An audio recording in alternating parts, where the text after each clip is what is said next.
I made it. Hi, Leah. What's going on? Hello, hello. Shalom. What's up, Barb? Hi. What's up, Michelle? Good to see you guys. Spam. Huh. I've never tried it.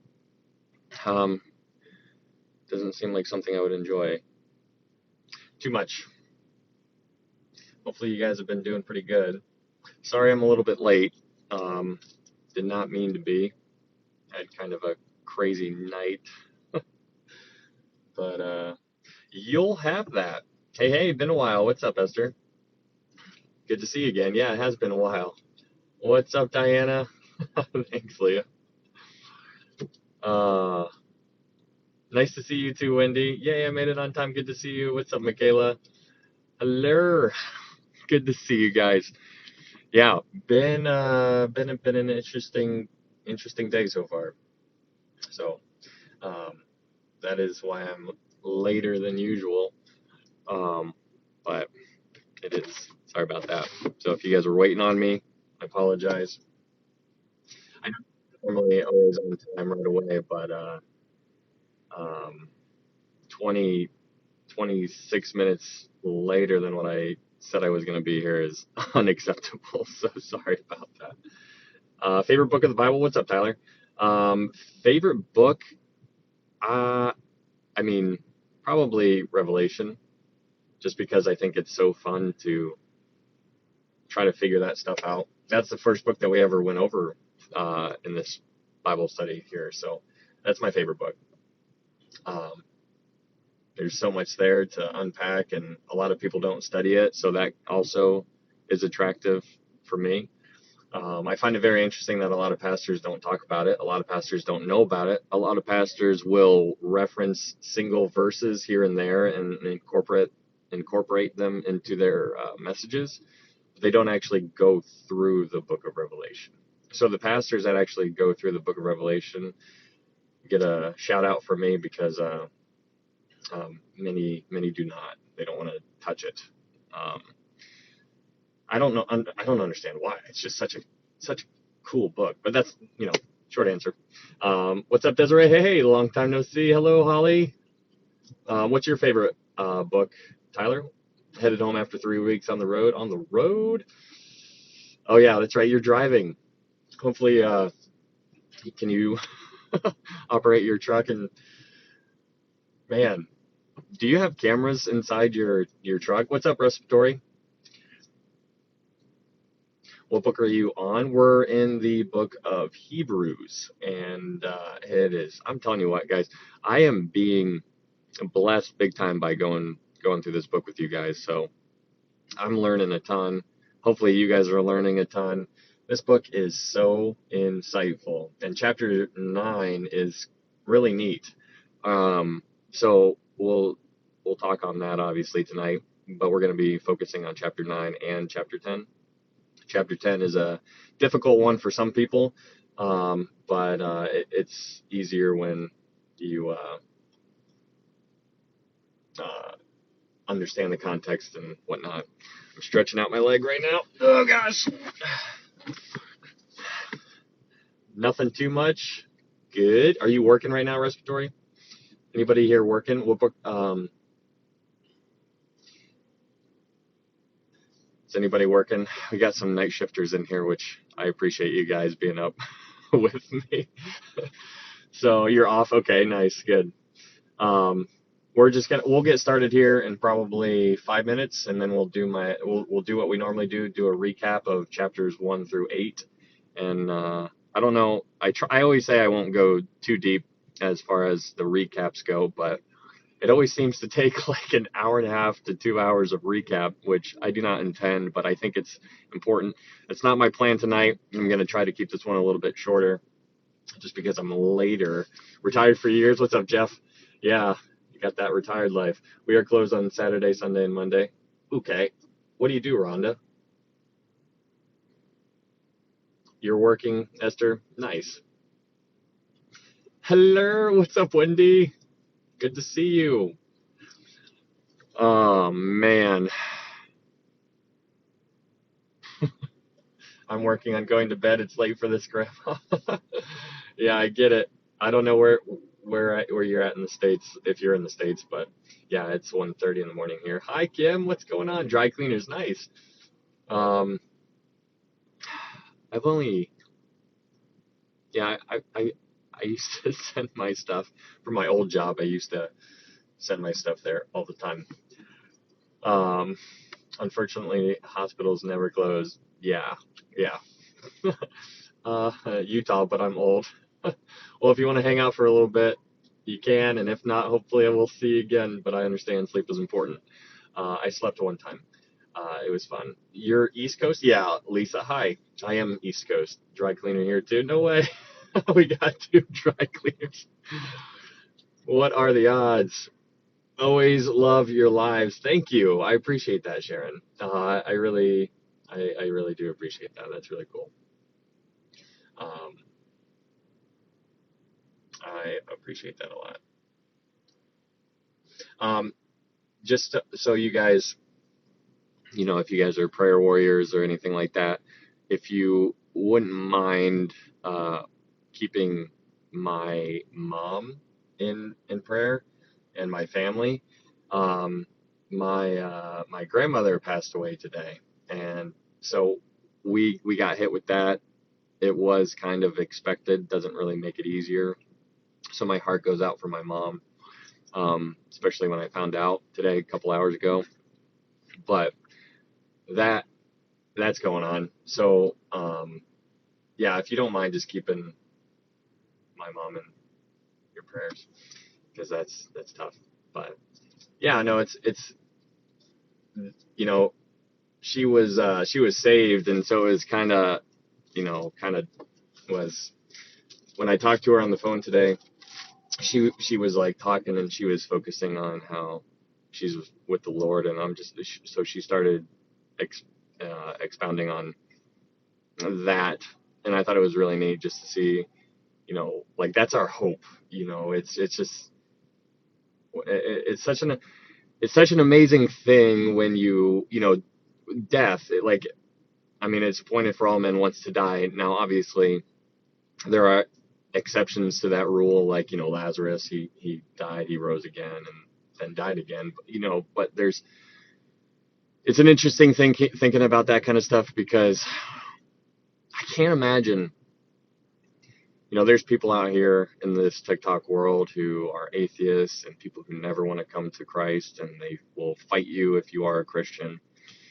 And it's so sad because I don't know what their hope is. Where is their hope? What do they put their hope in? Or are they just, thank you guys for those prayers. If you add us to your list, I really do appreciate that. No pressure, but it would be appreciated. But Jesus, he's our hope, and I think that's really cool. Death, when a death happens in a family, that's when people are a little bit more vulnerable, I guess, a little bit more softened up. And my mom has been witnessing to her sister since I've been alive. And it's really interesting because I don't know, like there was a little room that was a little ground that was gained like a couple months back when this whole thing started, going downhill with her mom. There's a lot of frustration in my aunt. She's struggling, she's mad, she's upset. She's not a believer, and my mom has been trying to witness to her for decades. So I don't know if this is going to be able to be like some kind of like a point to where my mom can reach her on a different kind of level. I don't know, but there's a whole bunch of different dynamics going on there. But anyways, we don't need to get into all that. So we'll be traveling here probably within the next day or two, driving 8 hours to go there and be with family and whatnot. So that's on the agenda. Anyways, thank you guys for being here. Yeah, how can one not believe? I don't know. Thank you, Ollie. Um, Thank you guys. Holly and Kellogg and Wendy and everybody. I didn't read all the comments, but thank you guys for if you guys do keep us in your prayers, I would appreciate that a lot. My grandma, Christy, thanks for being here. Yeah, hey Chosen, what's up, man? Yeah, perfect time to witness. Yeah, we'll be doing that. It doesn't matter. I don't know if you guys know who Paul Washer is. He's a pastor, and I really like that guy. I watched a video where somebody put together on him today because he had like triple bypass surgery on his heart, and like not too long ago, and the entire time while he was in the hospital, he was witnessing to every nurse that came in, every doctor who came in. And it doesn't matter where you are. Like, and like he was always smiling. He was always trying to imitate Christ and like trying to win anybody at all costs. And like he was late to like a conference, like a pastoral conference. Thanks, Christy. A pastoral conference. And when he finally made his way up on stage, they were giving him a hard time, like, where were you? And he was like, well, I'm a missionary and I had the opportunity to tell somebody about Jesus, so I took it. And so that's why I'm late. And I'd rather be there than sitting on this stage talking to you. And he was giving him a hard time back. But his heart was giving people the gospel, and I love it. And that's like, I smiled because I like, this is really relatable, and that's like what I want to encourage you guys to do, because that's what we should be doing. And like the whole book of Hebrews is so neat because it brings it all back to like what it's all about. Hebrews talks about your sanctification, not your justification. Like, we'll get into that when we start doing the recap, but I don't know, my perspective. Like, you guys might look at me. I don't want you to look at. I really hope you guys don't look at me as in some kind of authoritative kind of way. Like, I'm just another sinner. I'm trying to figure this stuff out myself, and I'm not perfect by any means, and I don't do everything right all the time. But the more I learn about the Bible, the more I don't know, man. It's just so encouraging knowing this kind of stuff. But anyways, we can get into the book of Hebrews. And if you're here and you've never been here before, I'm glad you're here. My name is Ryan, and we've been going through books. We went through the book of Revelation, we went through the book of Daniel, we went through the book of Ruth, the book of John, and now we're going through the book of Hebrews. And we go through it expositionally. But more like it's okay. I always tell people it's always okay if you disagree with me on some things. But the foundation, the corners, everything that we need to agree on is how to know for sure you can get to heaven. And the only way to heaven is by believing in Jesus Christ and understanding that he was the Son of God. He is the Son of God, that he led a sinless life, that he died on the cross for your sins, for my sins, and that he rose again on the third day. The Bible says, for whosoever calls upon the name of the Lord shall be saved. It's all about him and putting your faith in Christ and what he did for you. If you do that, that's salvation right there. That's first base. It's not Christ and baptism. It's not Christ and going to church or doing good things. It is all about Christ and Christ alone. So that's where we need to find that common ground, and then everything else is a secondary issue. So, there's some things I can, I leave a little wiggle room on. I could be incorrect on like, eschatology or eschatological points of views and stuff like that. But, salvation or soteriology issues, I'm not going to budge on that whatsoever. So, there's a time to stand your ground and provide a defense, and that's perfect. Those issues right there, stand your ground and provide a defense for the gospel. So, all right, guys, thank you for being here. We'll start this recap, and let me throw my gum. Get out of here. Okay. What's up, Phyllis? Okay. All right. The book of Hebrews. So we're gonna do a recap like what you always do. I'll try to keep this one a little bit shorter so we can get into the meat and potatoes, which is Hebrews chapter 9 and 10. So I'm going to go do a recap of Hebrews chapter 1 through 8 right now.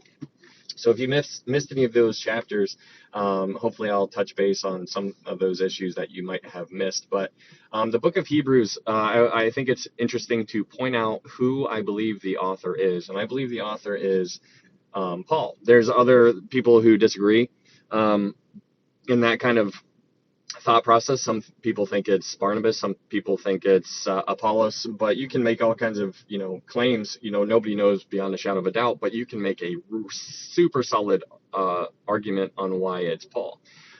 Primarily because if you go to 2 Thessalonians 3, verse 17, he explains to the readers of the epistle to the Thessalonica church, he tells them that he is going to sign every one of his letters in a certain kind of way so that everybody, what's up, Gina? So that everybody will recognize that it's him who's writing it, because he is going to write it, and he signs it in a special kind of way. So if you go to 2 Thessalonians chapter 3:17, you can see how he signs every single one of his letters.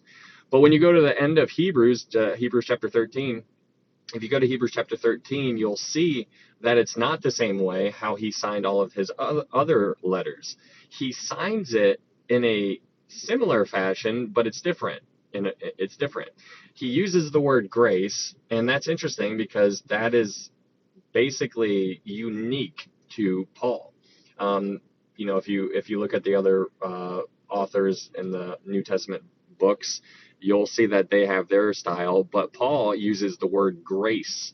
It's a unique word to Paul, and so it's interesting. So why would Paul, if he is the author, choose to be anonymous? Why would he want to do it? Well, it's interesting because if you go and you study how Paul, if you understand that Paul was the apostle to the Gentiles, there's a reason for that. And the reason for that is because every time he tried to reach out to the Jewish people, they would riot. Every time Paul went to, like, wherever he went and he tried to reach the Jews, they kept rioting, and like there would be a mob that would gather, and they had to keep on arresting Paul. Like the Romans had to keep arresting Paul just to save him. And it's crazy. But it's interesting when you understand that Paul used to be a guy named Saul. He was a Jew. He was a Pharisee. He was highly, highly educated. And then all of a sudden, on his way to Damascus one day, he had an encounter with Jesus Christ, and he converted. And then he became the greatest apostle. And I find that very fascinating. But it's interesting because Paul had a heart for the Jews. And so Paul wanted to reach the Jews at all costs. And every time he tried to do it, there would be a riot. And so he's like, okay, I can't reach you. So now I'm going to write a letter. And so now I'm not only going to write a letter, but I'm going to remove me from the letter.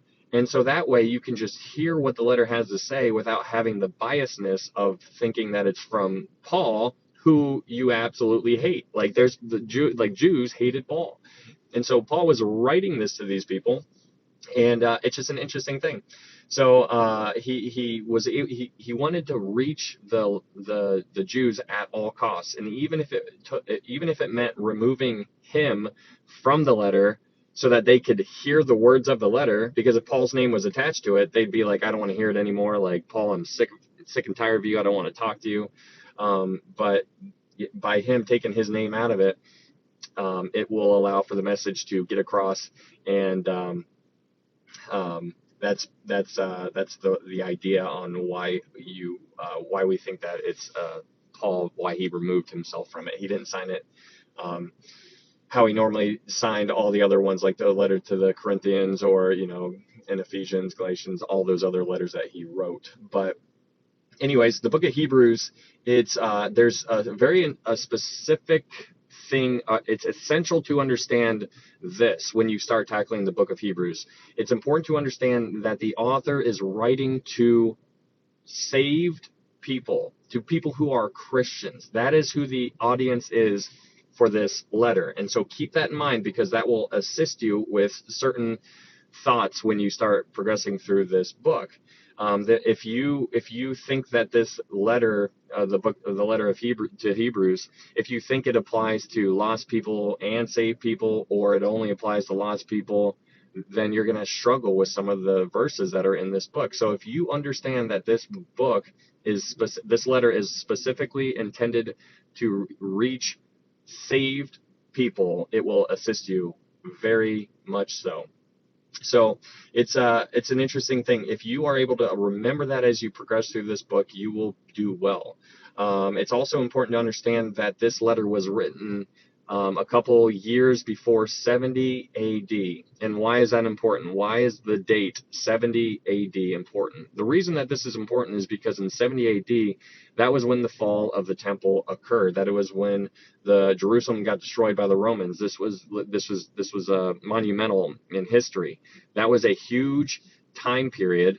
And so the reason why this is important is to understand in the Jewish mind, because you need to put yourself in the Jewish mind for this entire book, and you need to think how a first century Jew thinks. And so if you're able to do that, you will do well. But understand that the temple is still currently standing when this letter was written to the Hebrews. Okay, so that is important to understand. Also, we're going to talk about how since these people are saved, it's also important for you and I to, for personal application purposes, to understand that when you get saved, I hope everybody in here is saved. But if you are saved, that is first base. That's first base. You need to continue. That's your first, like that's the starting point. For getting saved is the starting point. It's not the finish line. And so you're going to see the author talk about how important it is to continue through your walk. And we're going to talk about inheritance and whatnot. So that's a little short review on before we get into Hebrews chapter 1.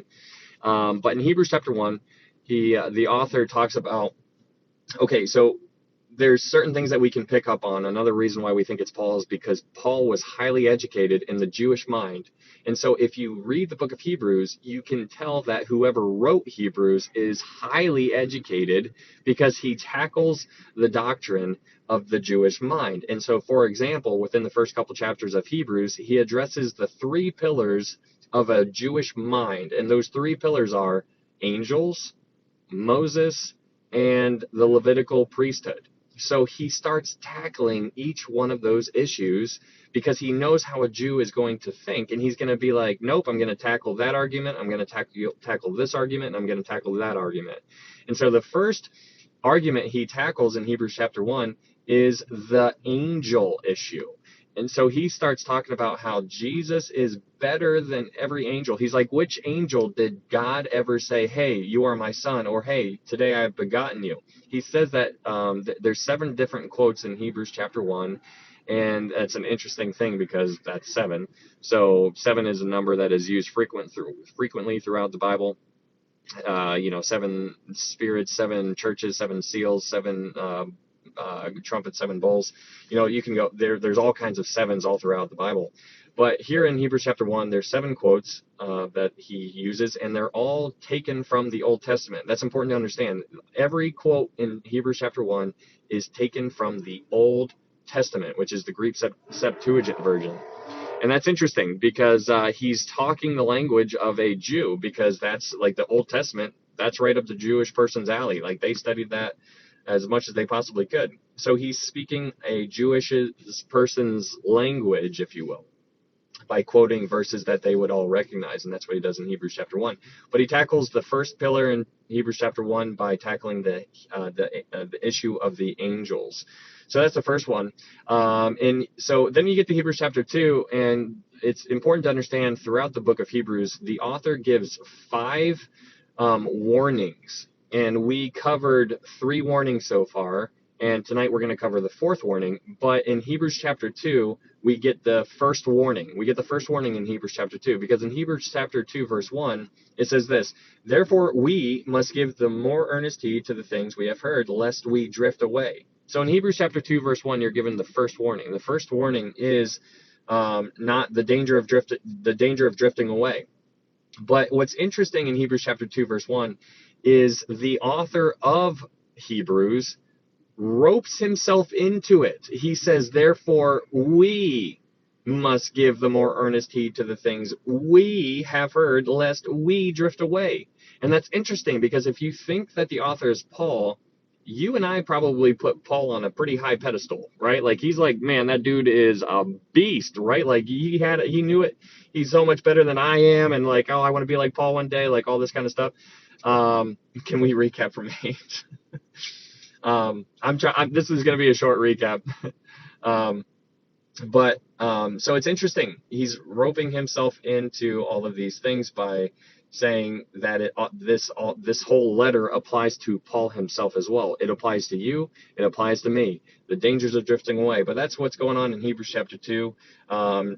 We don't want to be drifting away. And it's not drifting away from salvation. It's drifting away from our inheritance. There's a difference between entering than inheriting. Everybody who gets saved will, you're never going to lose your salvation. This book assumes you are saved already.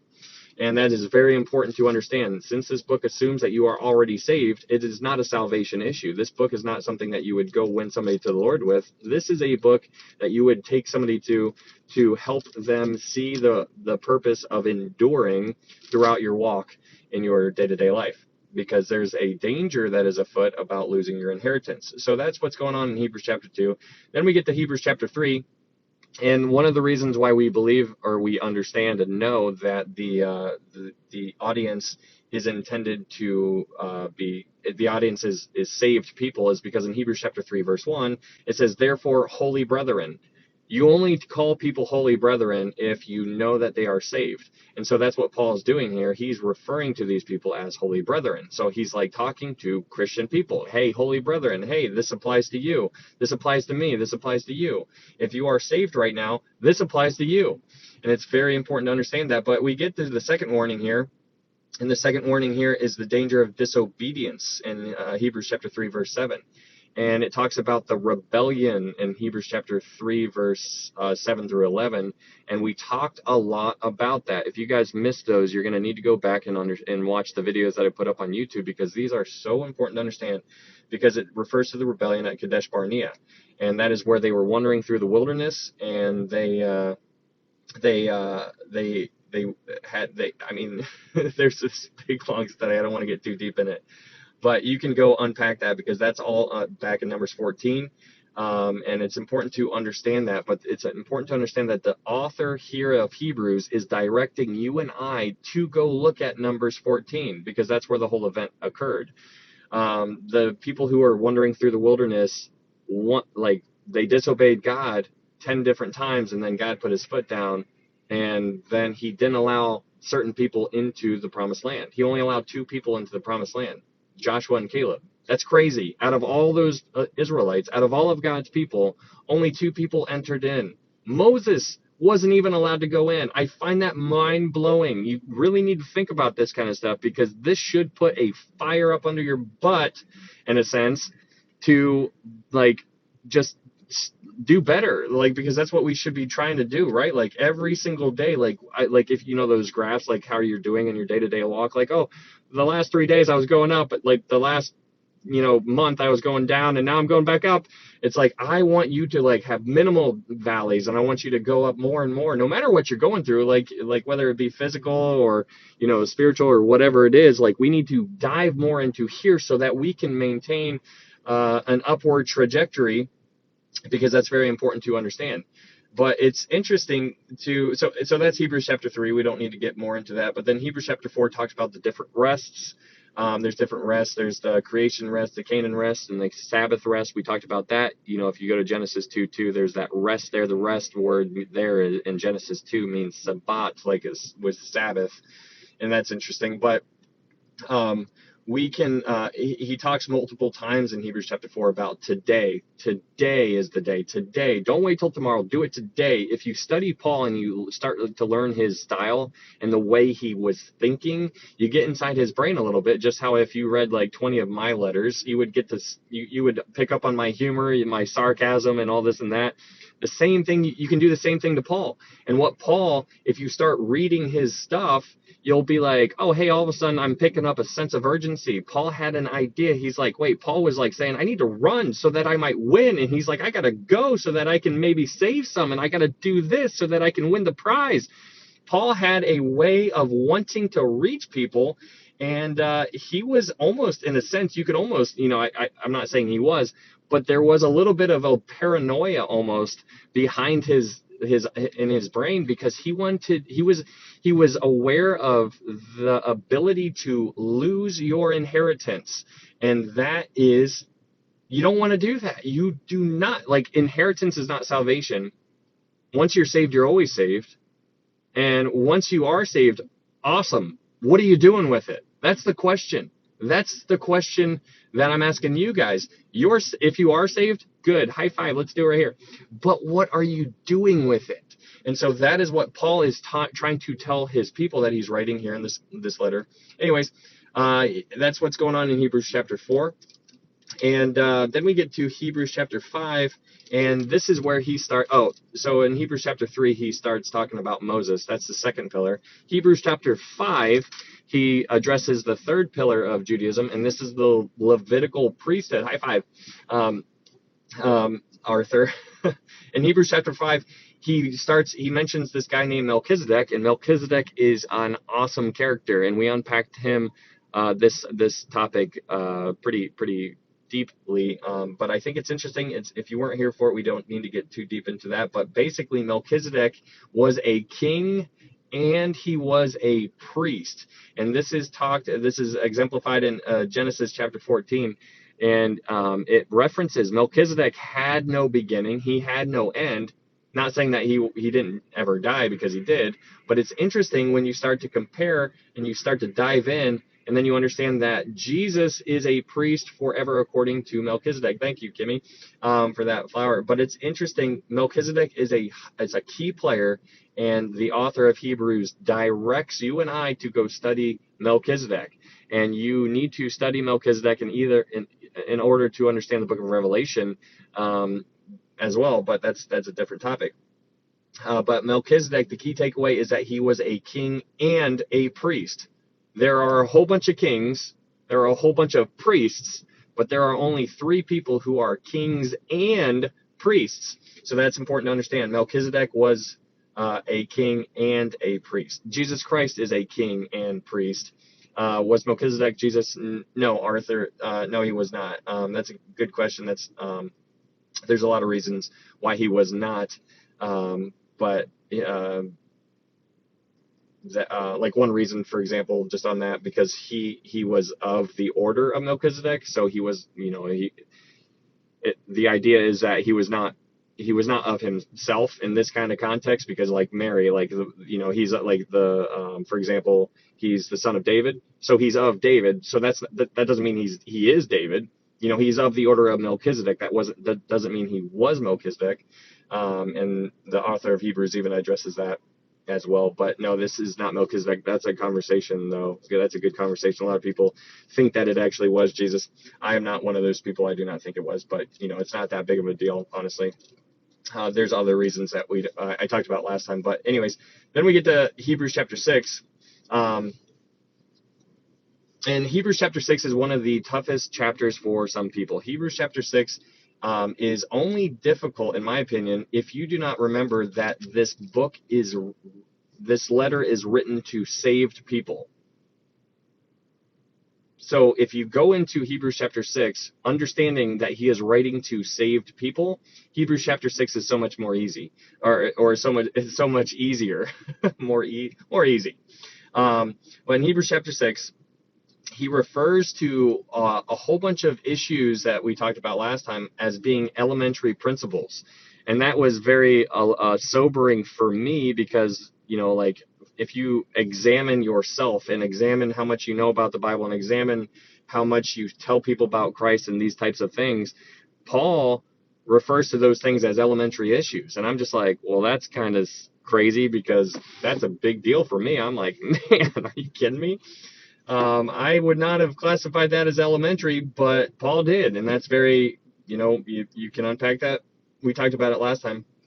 But in Hebrews chapter 6 verse 4 is where people struggle, because in Hebrews chapter 6 verse 4 it says, "For it is impossible for those who were once enlightened and have tasted the heavenly gift and have become partakers of the Holy Spirit and have tasted the good word of God and the powers of the age to come, if they fall away, to renew them again to repentance, since they crucify again for themselves the Son of God and put him to an open shame." We talked about that in extent last time when we covered that. But basically, this is not an issue of salvation. This is about repentance, because in Hebrews chapter 6 verse 6 it says, "If they fall away, to renew them again to repentance." It doesn't say to renew them to salvation. It says renew them to repentance. So it's important, like I said before, to put yourself in the place of the audience. So you are a saved Jewish person in the first century. That is who this is intended for. Paul knows that he is writing to Christians, and he's like, hey, this is not about salvation, it's about repentance. These people were struggling with going back to Judaism, going back to the Jewish faith. And so, because the reason why they were struggling with that, because they were being persecuted. They were being they already saw that Stephen was martyred. He was stoned to death, and they heard about it, and they were afraid that the persecution was getting worse. It was getting worse and worse and worse. And so they were, in their Jewish mind in the first century, they were like, we got to go back. Or should we go back to the Jewish faith? Because if we go back to the Jewish faith, then we're not going to be persecuted anymore. Do you know why they thought that? Because the Jewish people were the ones persecuting them. And that's what's crazy. It was the Jewish people who were persecuting these Christian Jews. And that's just mind-blowing. It's like if you turn on their faith, they would kill you. And that's crazy. That is important to understand. That doesn't seem to be Christ-like to me, obviously. That goes without saying. But Hebrews chapter 6 is much more easy to comprehend and wrap your mind around when you understand that the author is writing to Christian people. And this is not an issue. This book assumes you are already saved.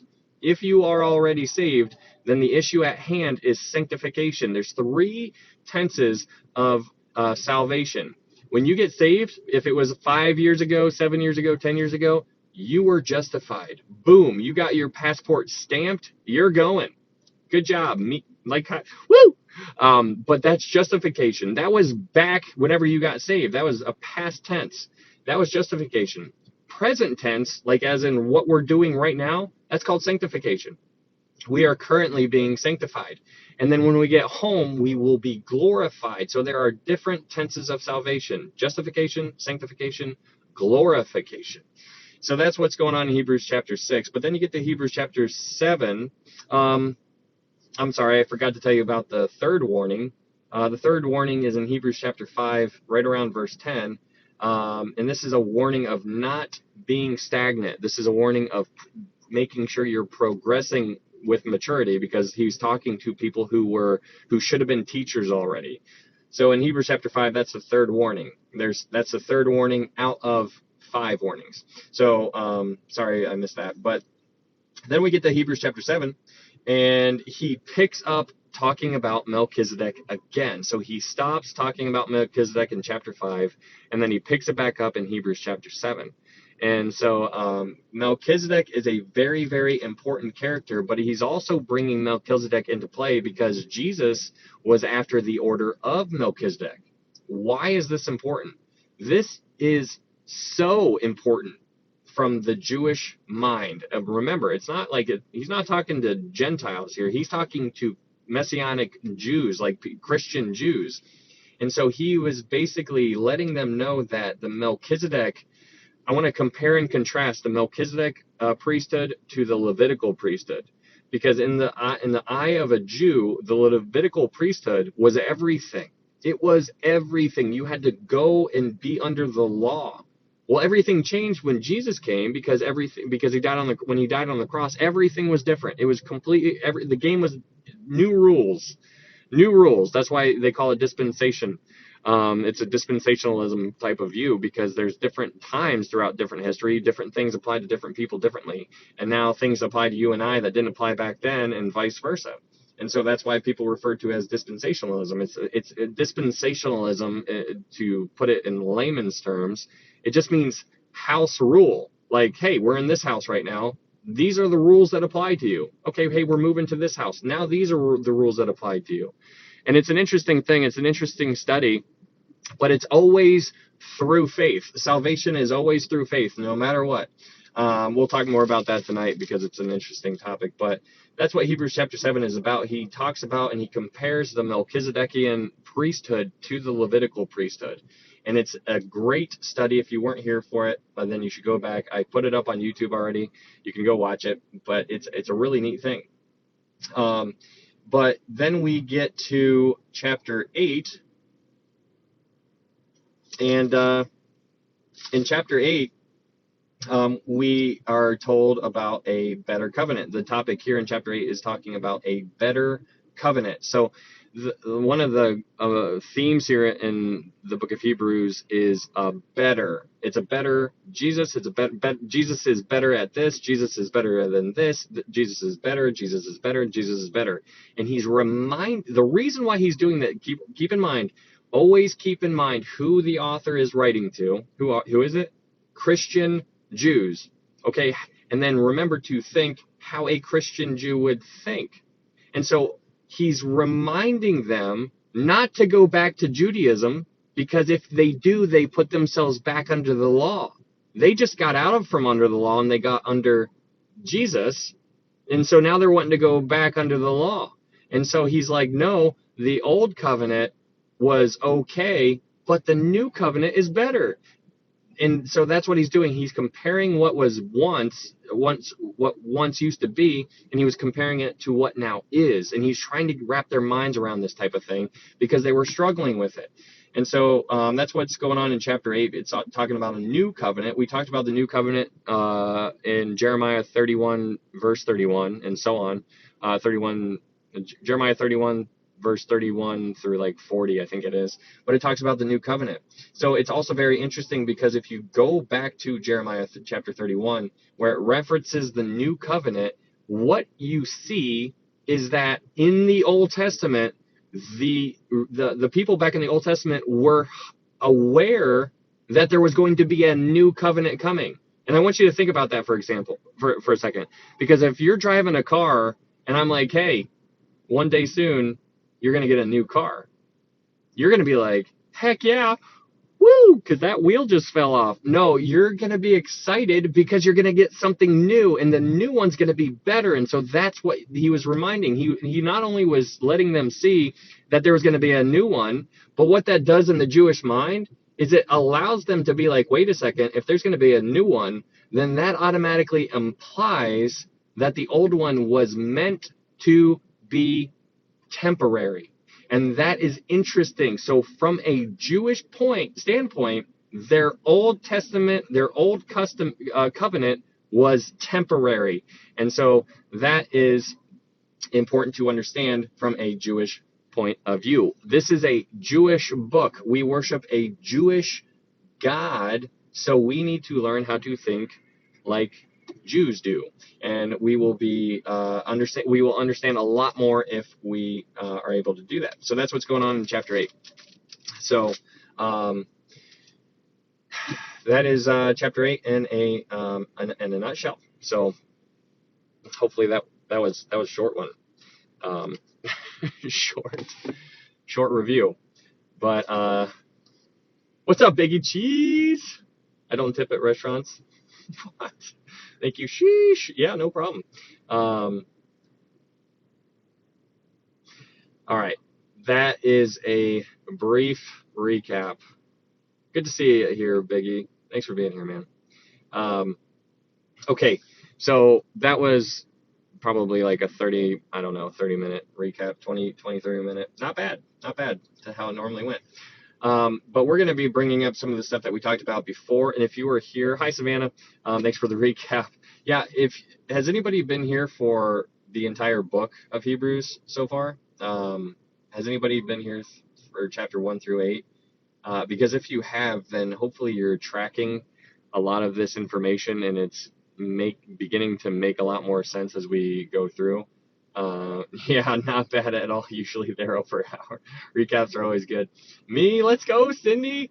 Michaela, thank you guys. That's awesome. Pretty much respiratory. That's so cool. Are you guys understanding this? You have Grandma? Cool.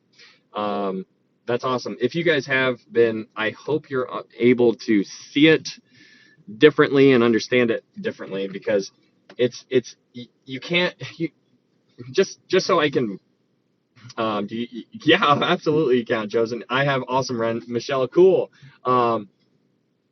What I want you to understand is the reason. So there are people out there who will pick one verse, like what we're going to get to tonight, Hebrews chapter 10, because have you guys heard that Hebrews chapter 10 is like a difficult chapter because of some of the verses? Or Hebrews chapter 6 is difficult because of some of the verses.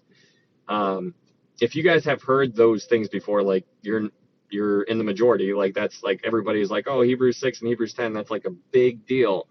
But what's interesting about that is that the people who pick those verses, for the most part, haven't really dove too deeply into the storyline of what's going on. They don't understand who the letter is written for, and they don't understand who the audience is. They don't understand those things. And so if you understand those things, then you'll be able to view this letter in a completely different light. And so if I were to give you like a novel, like let's just say it's a romantic comedy kind of novel or something like that, and I'm like, hey, here's a book that's like this thick, and I hand it to you, there is no way you would open up to the middle of the book and start reading. That's not what you would do, because you would miss the entire storyline. But that's what everybody does here in America. They're like, oh, I saw a verse and somebody did a video on TikTok, and now I believe you can lose your salvation. And I'm just like, no, you need to understand the whole book, the whole picture of everything. It is so important to understand the overall view and not take one verse and be like, I'm going to lose my salvation. So I don't want you guys to do that. And, I'm not telling you what to believe or how to think. I'm just showing you what I believe and how I think. And hopefully it can, take what you want and leave the rest. But that's all I'm here for. So if this helps, then awesome. Anyways, thanks for being here, guys. We're going to go ahead and dive into Hebrews chapter 9. And that is cool, if that's okay. But we'll just start reading in Hebrews chapter 9.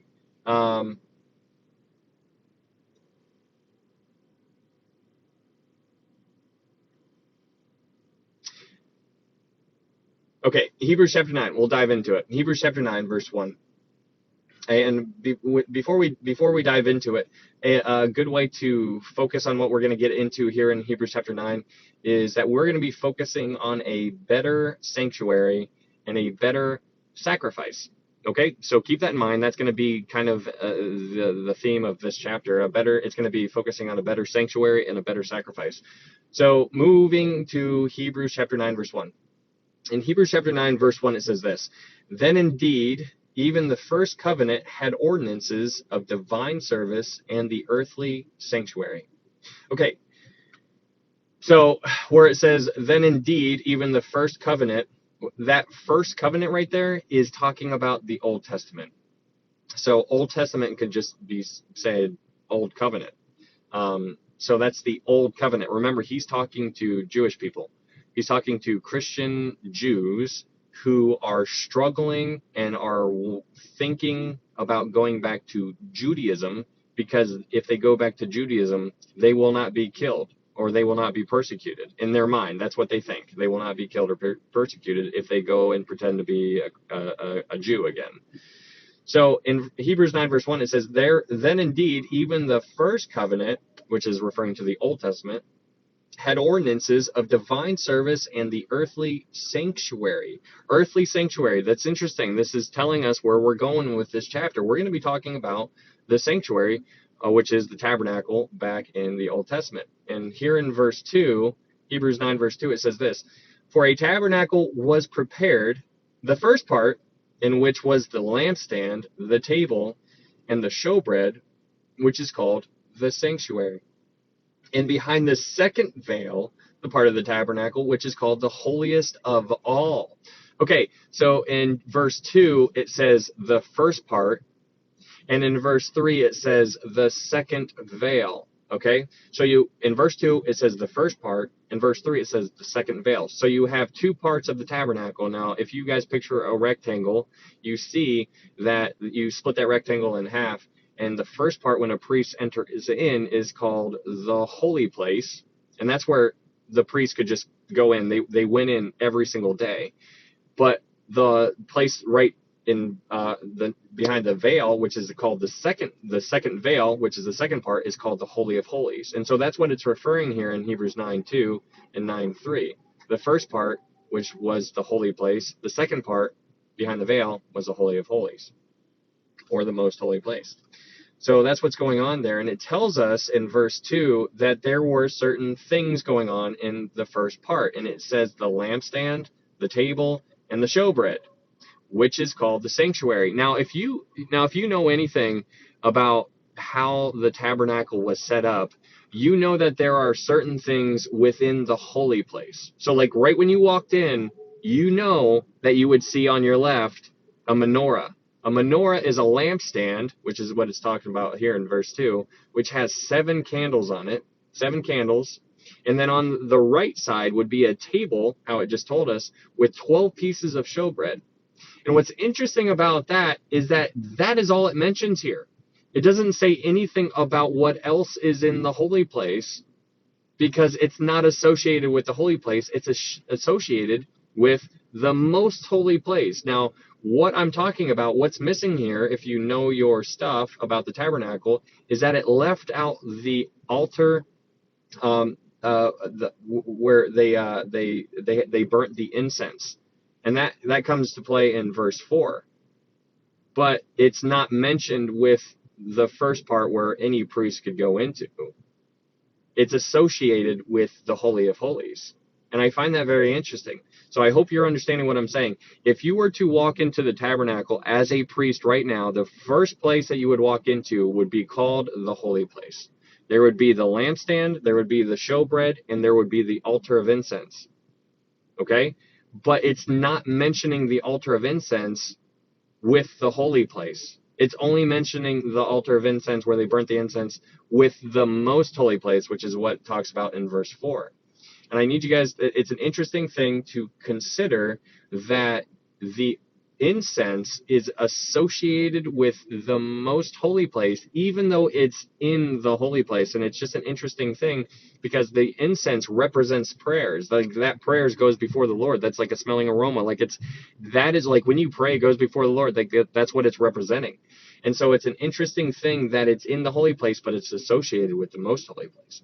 And so anyways, we can talk about some of this stuff, but let's go to, so let's talk about the second veil in Hebrews 9 verse 3, where it says, and behind the second veil. Let's go to Exodus 26 real fast, because we can get some of this information. If you guys are interested in learning about how the tabernacle was constructed and how they did everything, Exodus is your book. So in Exodus 26 verse 31, we'll read some of this stuff. So in Exodus 26 verse 31, we will read. I barely woke up in time. What's up, Jules? Exodus chapter 26 verse 31, it says this: you shall make a veil woven of blue, purple, and scarlet thread, and fine woven linen. It shall be woven with an artistic design of cherubim. Cherubim.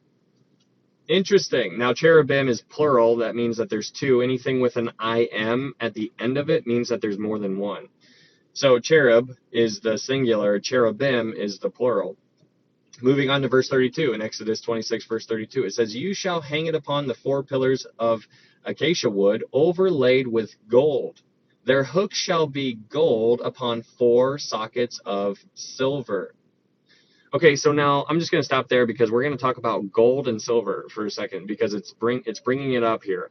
Now, everything, like I really highly encourage you guys to study in your own time. Like we'll get to it eventually on here, and I'm sure I've talked about it a lot, but I want you to study on your own time the tabernacle and how everything is associated to Jesus Christ.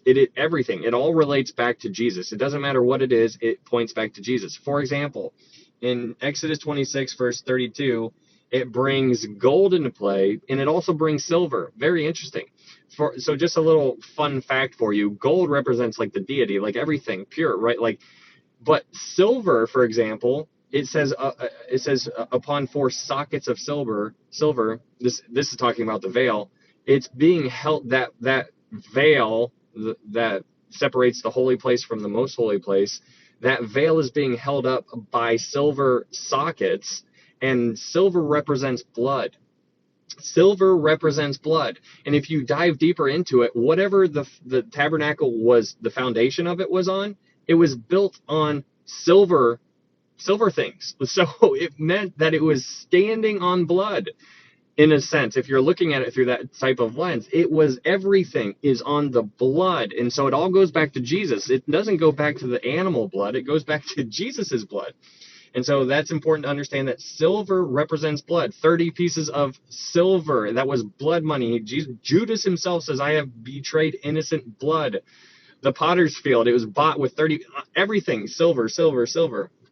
It's just, even the shekels that people had to pay to like during the money changers that were set up when Jesus, the money changers that Jesus actually overturned back in the book of John, the people were required to pay with silver shekels. Like even those types of things, like those little details. And what I want you guys to understand is that, as I say this all the time, but as we progress through these books of the Bible, what I hope you are gaining is such an appreciation for the beautiful architecture of the entire Bible.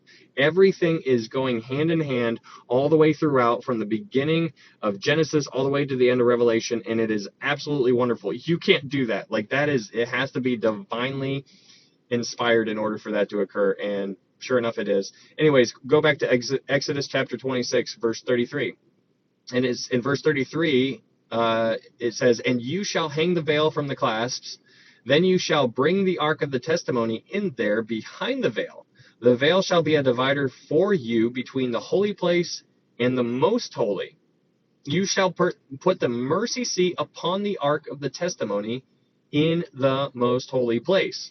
You shall set the table outside the veil, and the lampstand across from the table on the side of the tabernacle toward the south.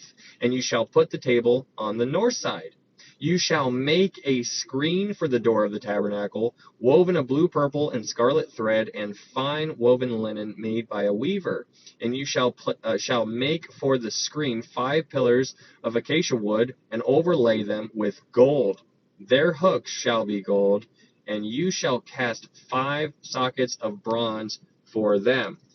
And so what's very interesting about the whole situation going back in the Old Testament scene here is that it's important to understand what, like, the whole picture. And like, this is, I'm gonna give you a very brief synopsis on the tabernacle, because we're gonna dive into it here. So if I do it now, we'll reference it back when we get back to Hebrews.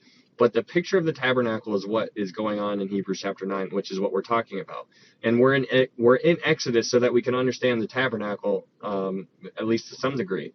But I want you to picture a rectangle, and that's the fence. Like, there's a fence set up, and then within that, like right when you walked through the one door to get into the area where the tabernacle was, that is referred to as the courtroom.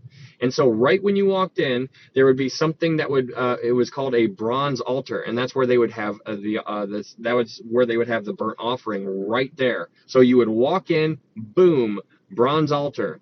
And then you would walk past that to the bronze laver, which is where there would be water. And then after the bronze laver, then you would meet the door for the tabernacle. So the bronze altar and the bronze laver were all outside. They were all outside. There was nothing covering them. And it's interesting that both of those things are made of bronze, because everything outside the tabernacle was made of bronze. Bronze is not gold. Everything inside the tabernacle is made of gold. Everything outside made of bronze, everything inside made of gold. There's a big distinction between outside and inside. It's an interesting thing to consider. You can dive into that and look up what all the things that bronze represents. Everything, bronze can withstand an immense amount of heat. That refers to fire, judgment, types of things. You can unpack that to like some crazy level, and it just keeps it's just amazing. But anyways, what we just read there in Exodus 26 is, it said that the Ark of the Covenant and the mercy seat was behind the veil, and behind the veil is what is referred to as the Holy of Holies, or the most holy place. And so that is where that is where God, that was his dwelling place. So tabernacle means dwelling place. Like he's dwelling, that's where he was going to dwell. That's where he that's where he was. The only person who was ever allowed into the holy place, though I'm sorry, into the the most holy place, was the high priest. One time, once a year, and that was only under strict ceremonial preparation. It's so important to understand that, because it's going to get back into play when we get back to Hebrews, because he's bringing the tabernacle into view here. But I'm trying to give you guys a picture of what the tabernacle is. And it was something that you couldn't do like that. Like, think about how serious this was. You were not allowed in there. Like you on the other screen, you couldn't go here. You couldn't do it. This was only the high priest. And the high priest had to be of the tribe of Levi, and he had to be a descendant of Aaron. We talked about this before when we were talking about the Melchizedekian priesthood, when we compared it to the Levitical priesthood. Now, the Melchizedek priesthood is so much better. That's the theme, right? Jesus is better. Jesus is better. Jesus is better. Well, he's better because he's of the Melchizedekian priesthood. And it's interesting when you unpack it, because the Melchizedek priesthood was before the Levitical priesthood even existed, and that is important to understand. So anyways, we're in the tabernacle now, and once you go into the holy place, you see the menorah, you see the table with the showbread, and you see the altar of incense.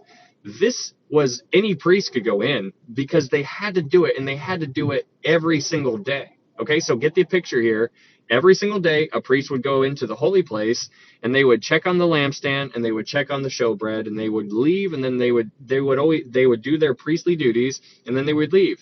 But then once a year, the high priest would go in to the most holy place. And so now you and I, let's imagine we're behind that veil. We pull back the veil and we go in. Imagine the heart pumping of this high priest, just like bum bum bum bum bum bum bum bum. Like, he is probably freaking out, because he's like, oh man, this is a big deal. God doesn't play around in this place. This is a place that is very serious to God. And keep that in mind. This is a very, very big deal. So let's imagine that we pull that veil back and we go in. Now we're in the Holy of Holies. We're in there. And you see the Ark of the Covenant. The Ark of the Covenant was made of wood, but it was overlaid with gold.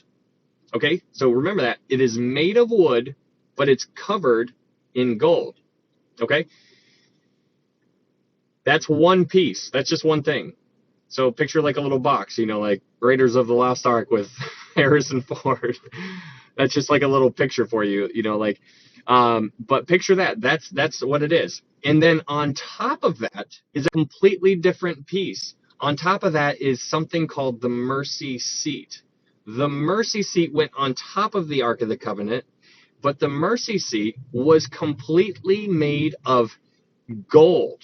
It wasn't made of wood and then covered with gold. It was made of gold, and not only gold, but hammered gold. Like, I'm talking like they were pounding this gold down to where it was as solid as it could possibly be, and it was completely designed in the seat where there was the cherubim, where like they had their angels out, or I'm sorry, their wings out, and it was so that there was a form of the seat.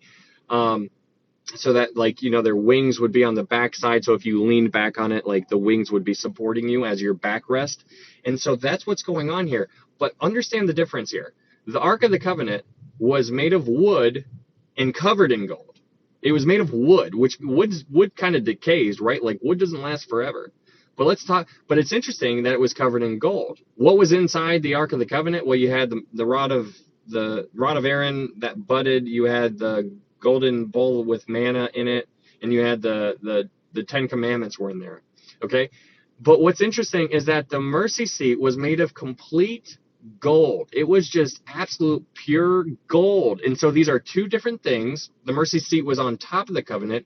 And so if you're the high priest and you would go in there once a year, and what you would do is you would throw blood on, like, you would sprinkle blood of the sacrifice that you already did, and you would sprinkle that blood, and you would put some drops of blood on the mercy seat. It's on the mercy seat. Okay, it's on the mercy seat. So just get the visual. Imagine going in there, sprinkling blood on the mercy seat, because all of this is going to come back into play when we get back to Hebrews 9, and it's crazy. So that's the whole picture that's going on here. But if you guys would like to see, we can do some look up some verses real fast, just so you guys can have them if you're interested. But go to Exodus 16 verse 33 real fast. Exodus 16 verse 33. Exodus chapter 16 verse 33. In Exodus 16 verse 33, it says this: "And Moses said to Aaron, take a pot and put an omer of manna in it and lay it up before the Lord to be kept for your generations." We talked about this before, but this is where that pot is placed. That was the pot that was put inside the Ark of the Covenant. So let's go to Exodus 25 verse 16. Exodus 25 now, verse 16.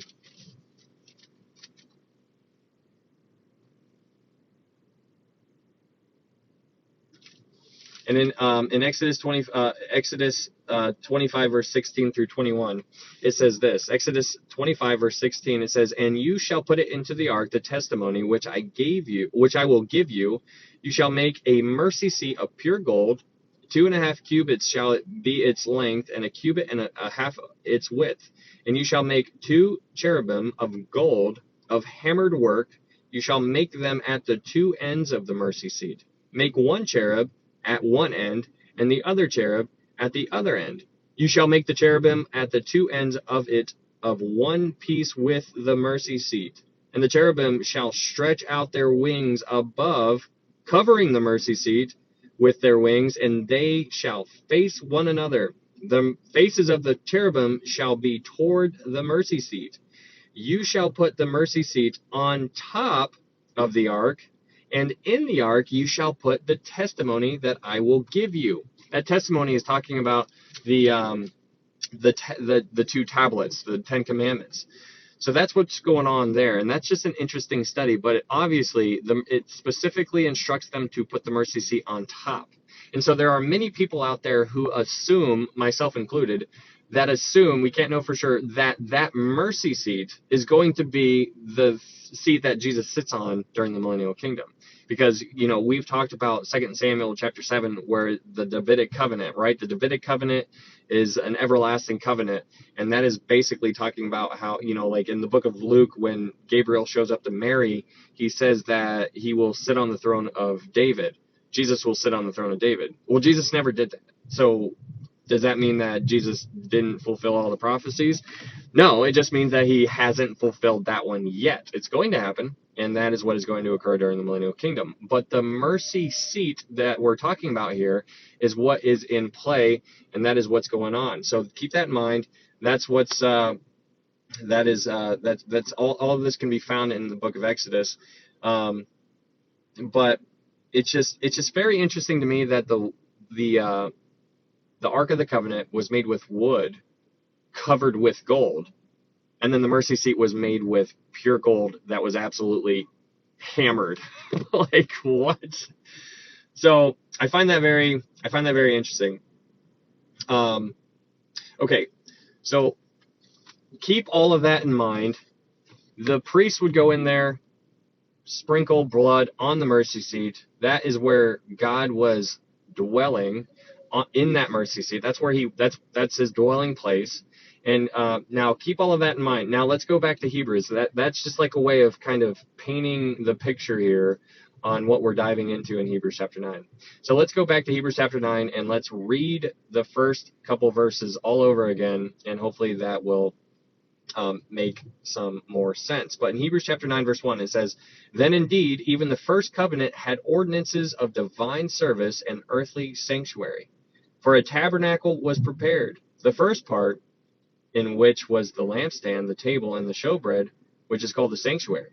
And behind the second veil, the part of the tabernacle, which is called the holiest of all," or the most holy place. But now we get to verse 4, and in verse 4, it says, which we're in the holiest of all. It says, which had the golden censer, and the ark of the covenant overlaid on all sides with gold, in which were the golden pot that had the manna, Aaron's rod that budded, and the tablets of the covenant. So this is interesting. Okay, so we talked about this. This is what I was trying to get you to understand. Right when you walk into the holy place, there's two places. There's the holy place and then the most holy place. The holy place had the lampstand. It had the 12 pieces of showbread, and that's all that's included here. But what else was in the holy place was the golden censer that's referenced here in verse 4. The golden censer. But it's referenced here to be associated with the most holy place. And I hope you guys are understanding the difference, because the golden censer was on the side of the veil that was accessible to just regular priests. It wasn't on the other side of the veil where the Ark of the Covenant and the mercy seat was. But here it says that it should have been in the most holy place, but in the actual tabernacle, it was on the side that the priests went in and where they worked daily. And so I find that very interesting, because those, obviously the golden censer represents prayers. It's just an interesting thing that it's the way it's described here. But let's move on to verse 5. And so you have all three of those things in verse 4. You have the manna, you have the Aaron's rod that budded, and you have the tablets of the covenant, the 10 Commandments. But then we get to verse 5, and it says, and above it were the cherubim of glory overshadowing the mercy seat. Of these things we cannot now speak in detail. Now, I don't know why he says we can't speak in detail. I don't know if he didn't have enough time. I don't really know why he says of these things we cannot now speak in detail. But we can move on to verse 6, because in verse 6 it says, now when these things had been thus prepared, the priests always went into the first part of the tabernacle performing services. It says the priests always went into the first part of the tabernacle. So the first part, what's the first part? Well, the first part is the holy place. The second part is the most holy place. So it says here in verse 6, the priests always went into the holy place of the tabernacle performing the services.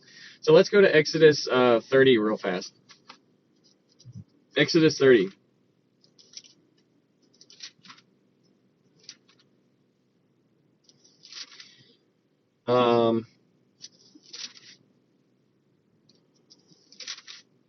So in Exodus 30, verse 7 and 8. Exodus 30, verse 7 and 8. Now, what we just read in Hebrews was how it says that the priests always went in to do their priestly duties. So here in Exodus 30, verse 7, it says this. In Exodus 30, verse 7, it says, Aaron shall burn on it sweet incense every morning when he tends the lamps. He shall burn incense on it. Verse 8, and when Aaron lights the lamps at twilight, he shall burn incense on it, a perpetual incense before the Lord throughout your generations. So basically what's going on here in Exodus 30, verse 7 and 8 is basically it's saying that every day, twice a day, the priests had to enter the holy place and burn the incense and tend to the menorah. This was something they had to do every day, twice a day. And not only did they have to do that just to do tend to the burn the incense and tend to the menorah, but they also had to do it weekly as well, because they had to change the showbread, because it had to be changed. The showbread needed to be changed weekly, but the incense and the lampstand needed to be changed twice a day, or taken care of twice a day. And so the picture here is constantly going in, constantly coming out, constantly going in, constantly going out. It was repetition all throughout, ever since they had this law, all the way through. This happened back when Moses was here, and it continued all the way until Jesus was here. Like the temple, keep in mind where we are in Hebrews, the temple is still standing. The temple is still standing, and since the temple is still standing, that means that the priests are still going into the temple doing all of these things. They were not needed. That was not needed to happen anymore, because Jesus was here. Everything changed after Jesus died and rose again, right? So Jesus already died, rose again, but the temple is still standing. The author of Hebrews is writing to these Jewish Christians who are wanting to go back to Judaism because they're afraid that they're going to get persecuted by the Jews. And so it's an interesting thing. But the idea here in Exodus 30, verse 7 and 8 is that they had to go in and out, in and out, in and out, in and out, in and out for generations. And this is all about repetition. Repetition. If you wanted to read about the changing of the showbread, that talks about that in, I think, Leviticus chapter 24. It mentions that it's required to be changed once a week to change the showbread. So, anyways, that is what's going on there.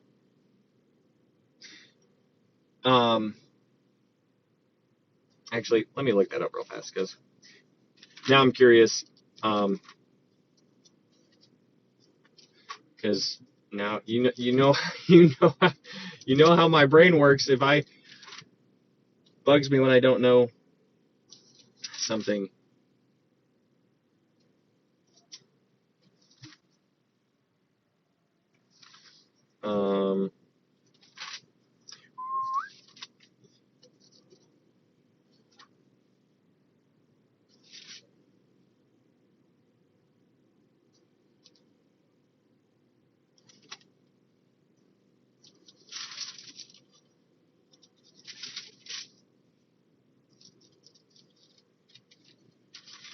All right, Leviticus.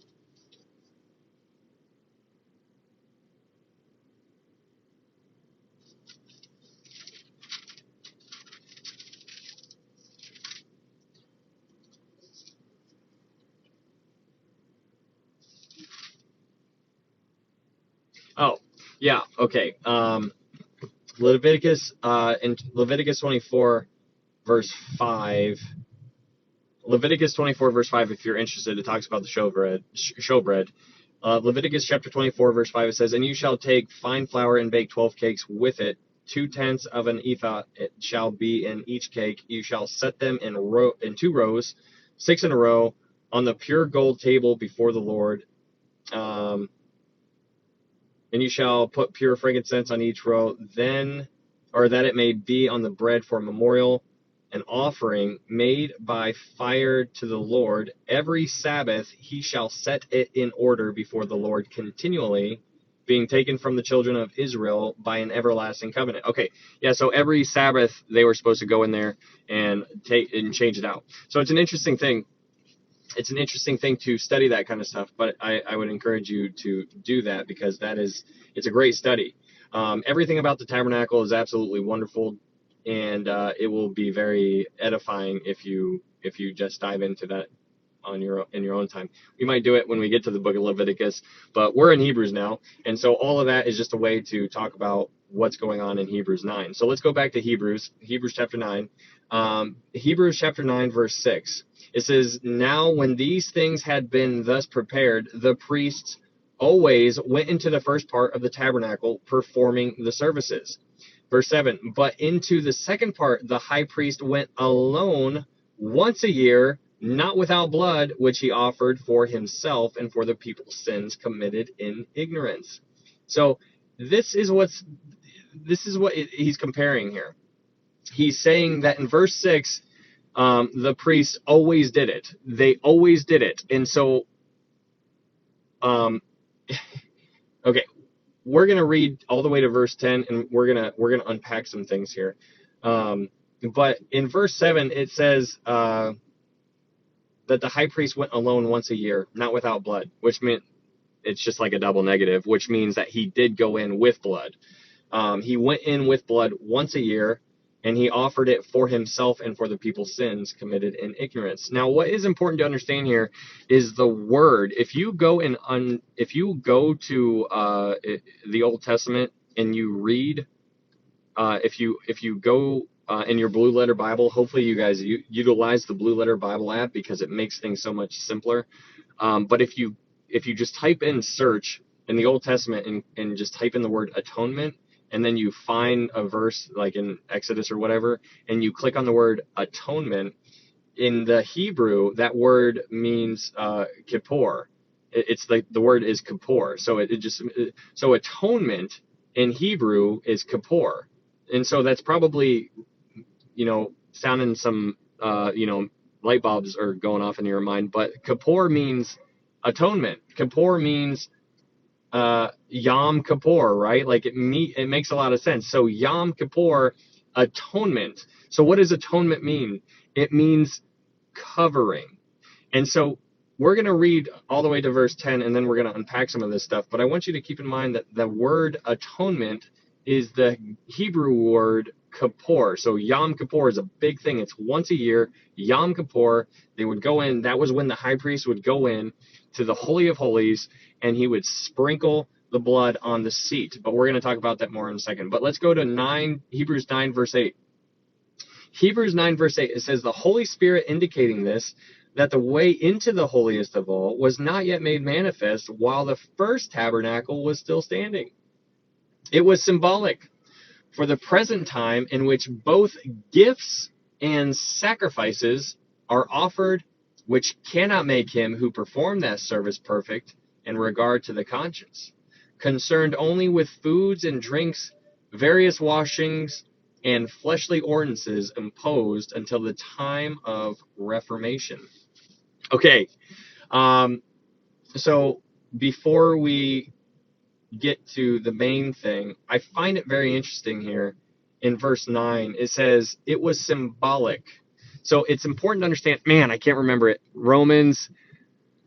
So there's a verse in Romans that basically tells you and I that everything that occurred back in the Old Testament was for you and I.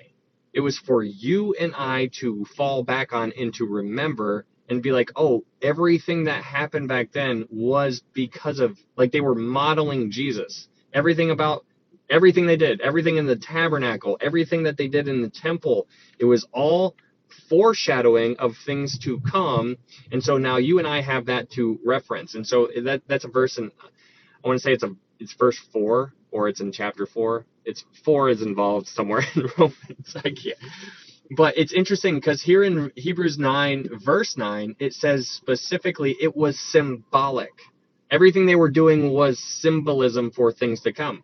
So in verse 9, or Hebrews 9, verse 9, it says, it was symbolic for the present time in which both gifts and sacrifices are offered, which cannot make him who performed the service perfect in regard to the conscience.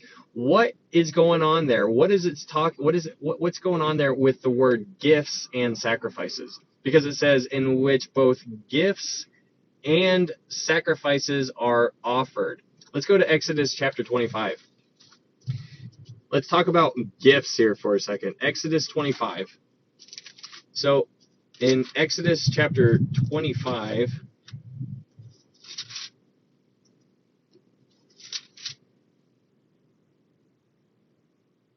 okay, Exodus chapter 25, verse 1, and we'll read a couple verses starting at verse 1. Exodus chapter 25, verse 1.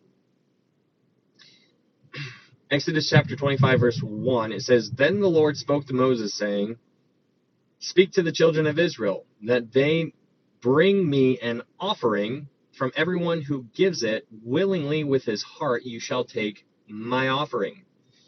So this offering here, if you click on that word and you see what the definition behind it, it says offering, but it's also translated as gift. So this is a gift.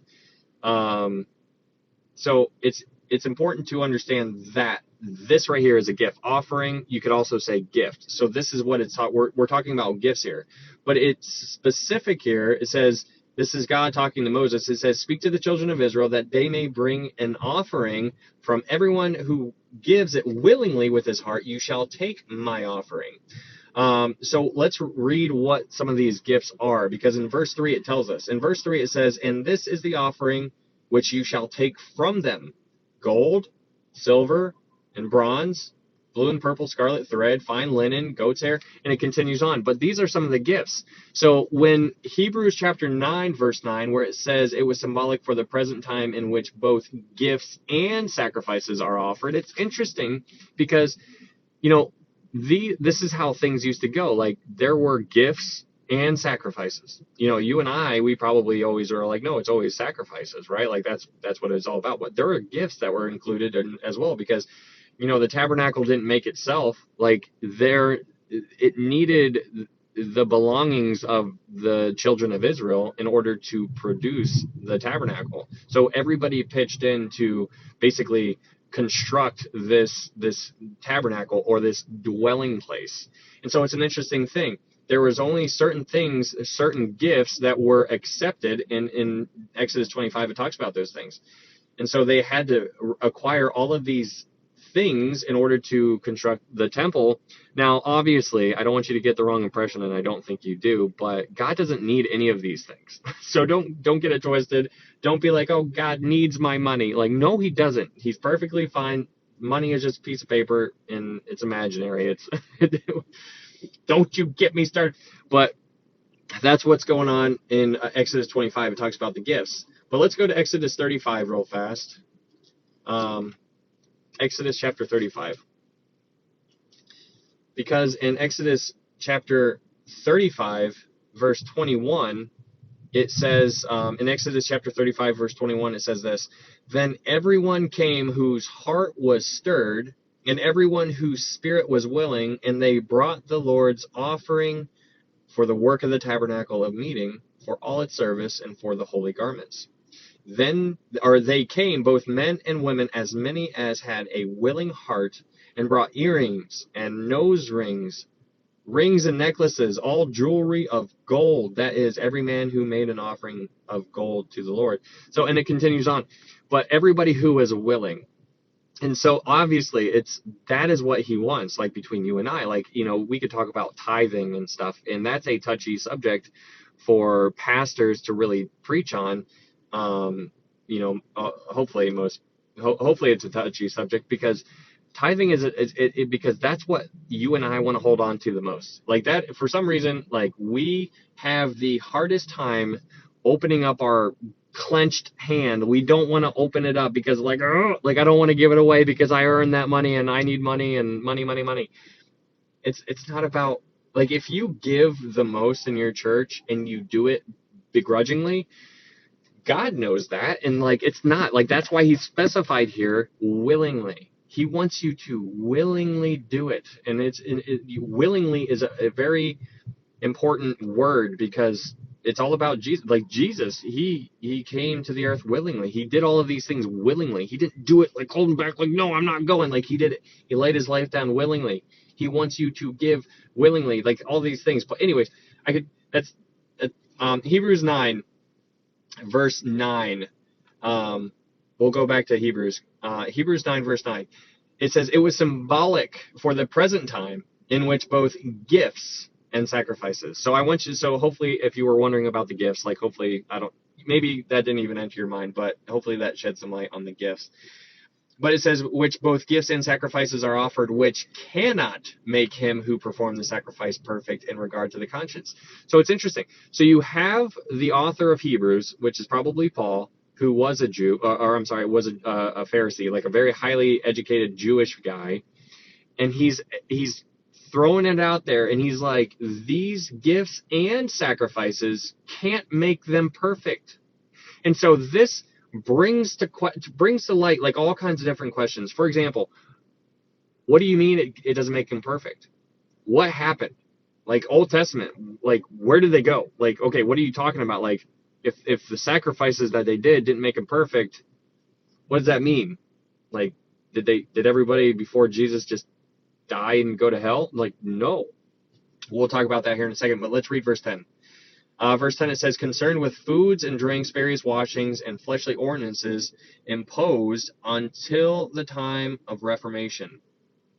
And all he's doing here in verse 10 is he's contrasting the old and new, and it was all meant to be replaced. Everything here was meant to be replaced. We talked about that in Jeremiah 31:31, how there's that new covenant, how everybody in the Old Testament, well, not everybody, but how the new covenant was being talked about.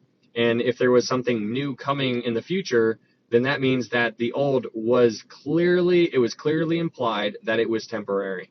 And that was what the Jewish people were having a hard time wrapping their minds around. They're still currently in our world today, they're still currently putting themselves under the law. They are living by the Torah. Like, they're still in the Old Testament ways. You and I, we're under Jesus and his blood. And so there's a distinction there. But it's interesting. Let's talk about, just to summarize, the sanctuary real fast, or the tabernacle. The tabernacle was on earth. It was a shadow of things to come, and we would not have been allowed into the tabernacle. So it was on earth. It was a shadow of things to come, and you and I would not have been allowed into it. So let's just think about that. Oh no. Help. All right. I'm safe. Okay. My Bible just fell. Okay. So it's an interesting thing to consider. It was a shadow of things to come. So we're gonna think about this stuff.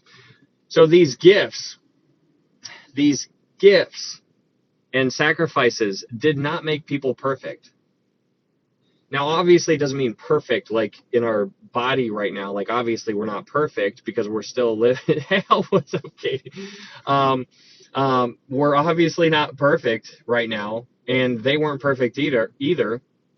But it's interesting to think that you, right now, if we went back into the Old Testament times, you wouldn't have been allowed in. You couldn't have gone in there. You could not have gone in there. There was only one person who had access to God back then, and it was the high priest.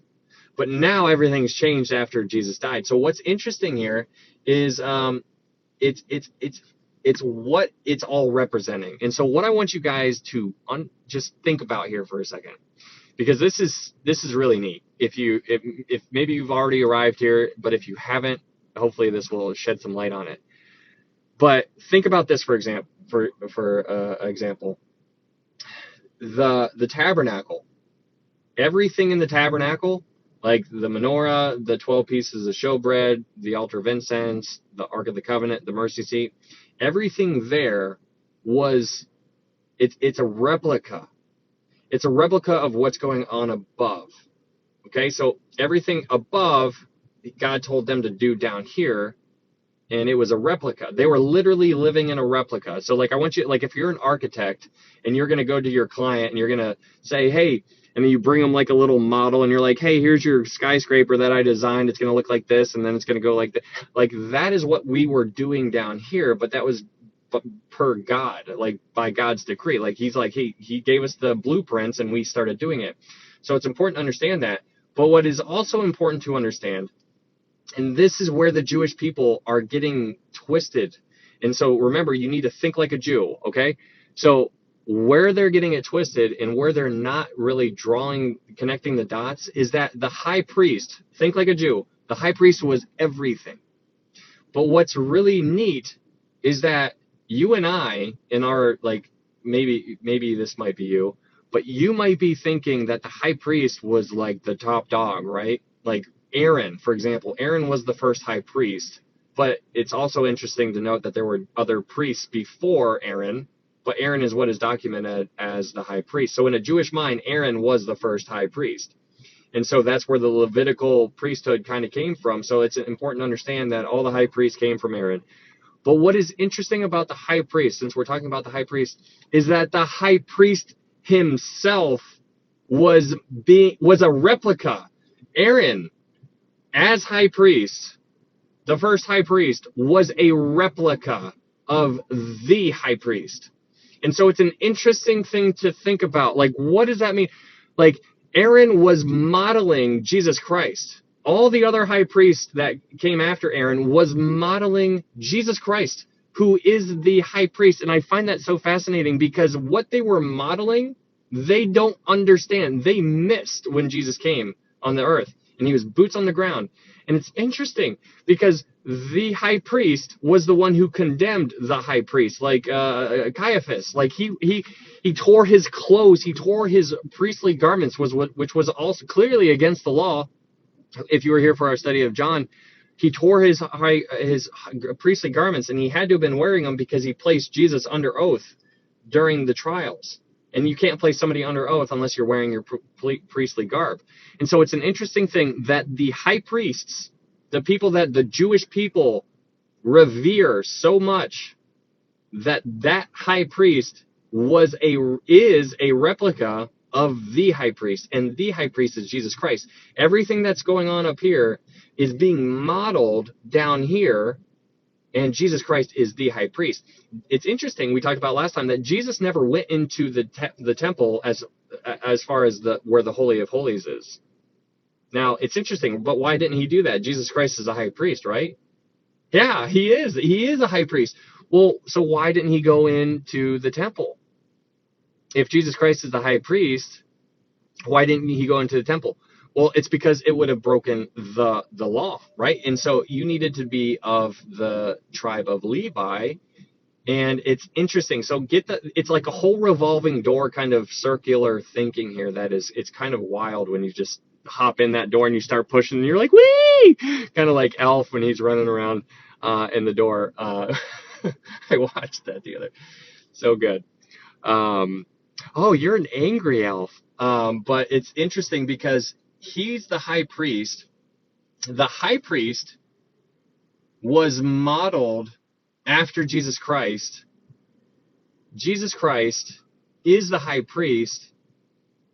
Jesus Christ did not go into the Holy of Holies when he was here on the earth because he wasn't of the tribe of Levi. But the high priest here on the earth, like the regular humans like you and I, like those high priests, thought that they were it. They thought they were like something to brag about, like, oh yeah, I'm the high priest, this year or whatever. They didn't realize that they were being a replica, that they were imitating Jesus. And Jesus is the high priest. And I find this so fascinating because what happened when Jesus died? Okay, so let's talk about this for a second because it's very interesting. Okay, we'll actually get there. We'll get there in a second, I guess. But when we get to verse 24, all of this will come up. So we'll just continue reading and we'll just unpack. We'll unpack that when we get there, I suppose. But just when we get to verse 23 and 24, we'll have a good conversation. But a takeaway of what we unpacked so far is that the old priesthood was based on animal blood. Okay, and so there's a whole bunch of things to take away about the animal blood. First off, the animal was not willing; it was taken there. And when you compare that to Jesus, Jesus was willing. So that's huge. The animal blood was temporary. It covered. It didn't get away. It didn't cleanse. It just covered it. So start thinking about that because we're gonna talk about that here in a little bit. But I want you to think about it. Atonement, the day Yom Kippur, the Day of Atonement. It means to cover, the day of covering. That was when he would go into the most holy place and sprinkle the blood on. And it was a covering. It wasn't a washing. It was a covering. And so the sin was there. It was just covered. And so this is going to be a conversation. But what I want you to think about is what happened to the people, the Old Testament saints. Now, if you were here for our other studies, you probably have an idea of where they went. So where did Moses go when he died? Moses went to Hades, right? Okay, so Hades, like we talked about before, is like picture a ball. This is just elementary, but picture a ball, and this whole ball is called Hades. But split the ball apart, and the top part of Hades is called paradise, and the bottom part of Hades is called Hades. Like, this is a bad place. You don't want to go here. But this place is called paradise. So when Moses died, and Abraham died, and David and Jacob and all those guys, when they died before Jesus, everybody who was saved before Jesus, when they died, they went to paradise, the top part of Hades. And we talked about this with the story of Lazarus and the rich man, right? There was a gulf, like a big old barrier in between both sides, and they could talk to one another. So they can see each other. They could see each other because the rich man cried out to Father Abraham, and he's like, Father Abraham, can you put a drop of water on my tongue, for I am in torment? So before Jesus, they went to paradise. Now the question is, why? Why did they not go to heaven? And so this is why I wanted you to walk you towards this whole picture here, is because when you understand that in the Old Testament that their sins were just covered. It's like, here's their sin and here's the blood. It was covered. But that meant the sin is still there. You just can't see it. It's being covered. So everything changed when Jesus died on the cross, because now when you get saved, you're no longer, it's not like a covering. You are cleansed. You are justified. It is a completely different thing than what happened back in the Old Testament because of the blood. And that is the emphasis on the blood. Why? Because what they used before Jesus was an animal's blood that was not willing. It was a replica. It was a foreshadowing of things to come. Now, when Jesus died, it was Jesus's blood. And I want you just Jesus's blood, there's so much power in that. The creator of the universe, what? You could just get lost in that. But the difference there is to understand that it's the blood. There is power, wonder-working power in the blood of the Lamb. You could just, it's a great song, right? But it is such a neat thing to understand that what they were doing all the way back in the Old Testament, they were imitating things that were going on above. The high priest thought he was a big deal, right? No, he was imitating the high priest. The whole tabernacle situation. No, they were imitating what was going on above. What did Jesus do when he died on the cross so all those people like Moses, Abraham, when they died, they went to a place called paradise. It wasn't heaven. Paradise is not heaven. But then when Jesus died, he went down, he took his people that were in paradise home with him. And now, when you and I die, we to be absent from the body is to be present with the Lord. That did not used to apply in the Old Testament. You've heard that verse so many times. And this is what is so interesting between the old covenant, between the old sanctuary, which is what we're talking about here, old covenant and old sanctuary, old sacrifices, and the new covenant and the new sacrifice and the new sanctuary and everything in the new is so much better. And so that is what the author of Hebrews is trying to get across to his audience. His audience, again, if you weren't here for it, they are Christian Jews. They are people who are saved. And that is so important to understand. So those people could not go to heaven because they were only covered. You and I, when we die, we will go to heaven right away. And it's because it's a completely different blood. So understand the difference. I hope you are I hope you're understanding this. I find it so fascinating. So just talking about the high priest, this was something that was just neat for me. All right. The high priest, thinking about the high priest. My question was, so when Jesus was here, when did Jesus become a high priest? Because he couldn't go into the temple, right? Because he wasn't a high priest. Well, if you were thinking that, or if you're rolling that thought around in your mind, you need to understand who the high priests, in the Levitical priesthood and all those guys, who they were actually imitating. Because in our biblical human mind, we think that the high priest, they were everything had to be based off of them. Well, sometimes we forget that everything that they were doing, they were basing it all off of God. And so it's not they were doing their things based on what God told them. But as further along as they went, they forgot about God and they started being more about the law, because the law came and they're like, oh, law. But they lost the perspective. They got so caught up in the law and they forgot about God, and they were like, oh, it's all about the law. So it's an interesting thing to consider that the high priest forgot that they were imitating the high priest. So it's really neat when you think about the high priest. Jesus always was and always will be a high priest. He was the high priest before the foundation of the world. And so if you were wrestling with the question, how come Jesus couldn't go into the temple when he was on the earth? It's not because he wasn't a high priest. He absolutely was a high priest. It's because of the law, and they wouldn't have allowed it to happen. So it's an interesting situation.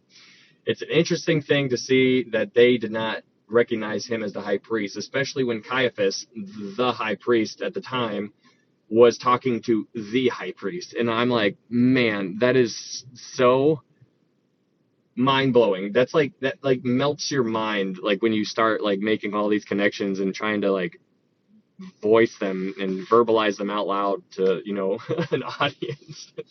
Difficult to do. Anyways, we can move on. Let's go to verse 11. Hebrews chapter 9. Hi, Alyssa. What's up? Good to see you. I've had a lot of light bulb moments in diving into the word. I'm like, aha, that makes sense. Good. Yeah, chosen. Christ's passion is the Most High. Okay, we're going to dive into verse 11 now. So Hebrews chapter 9, verse 11. But just to recap, the old priesthood was based on animal blood, and that was clearly a temporary situation. Emphasis on the temporary. We will move on to verse 11 here. So in Hebrews 9, verse 11, we will continue. It says, verse 11, but Christ came as high priest of the good things to come, with the greater and more perfect tabernacle, not made with hands, that is, not of this creation. Interesting. So it obviously identifies Christ as the high priest, but it talks about not made with hands. Not made with hands. And then it says, that is not of this creation. Now, this is talking about heavenly, like heaven, right? This is an issue. This is talking about heaven, not made with hands. It's actually, now just saying this out loud makes me think of a mountain made, hold on. So we went through Daniel not too long ago. Did anybody just think of Daniel right there? Hold on. I just want to see something real fast. It's got to be Daniel 7, I think.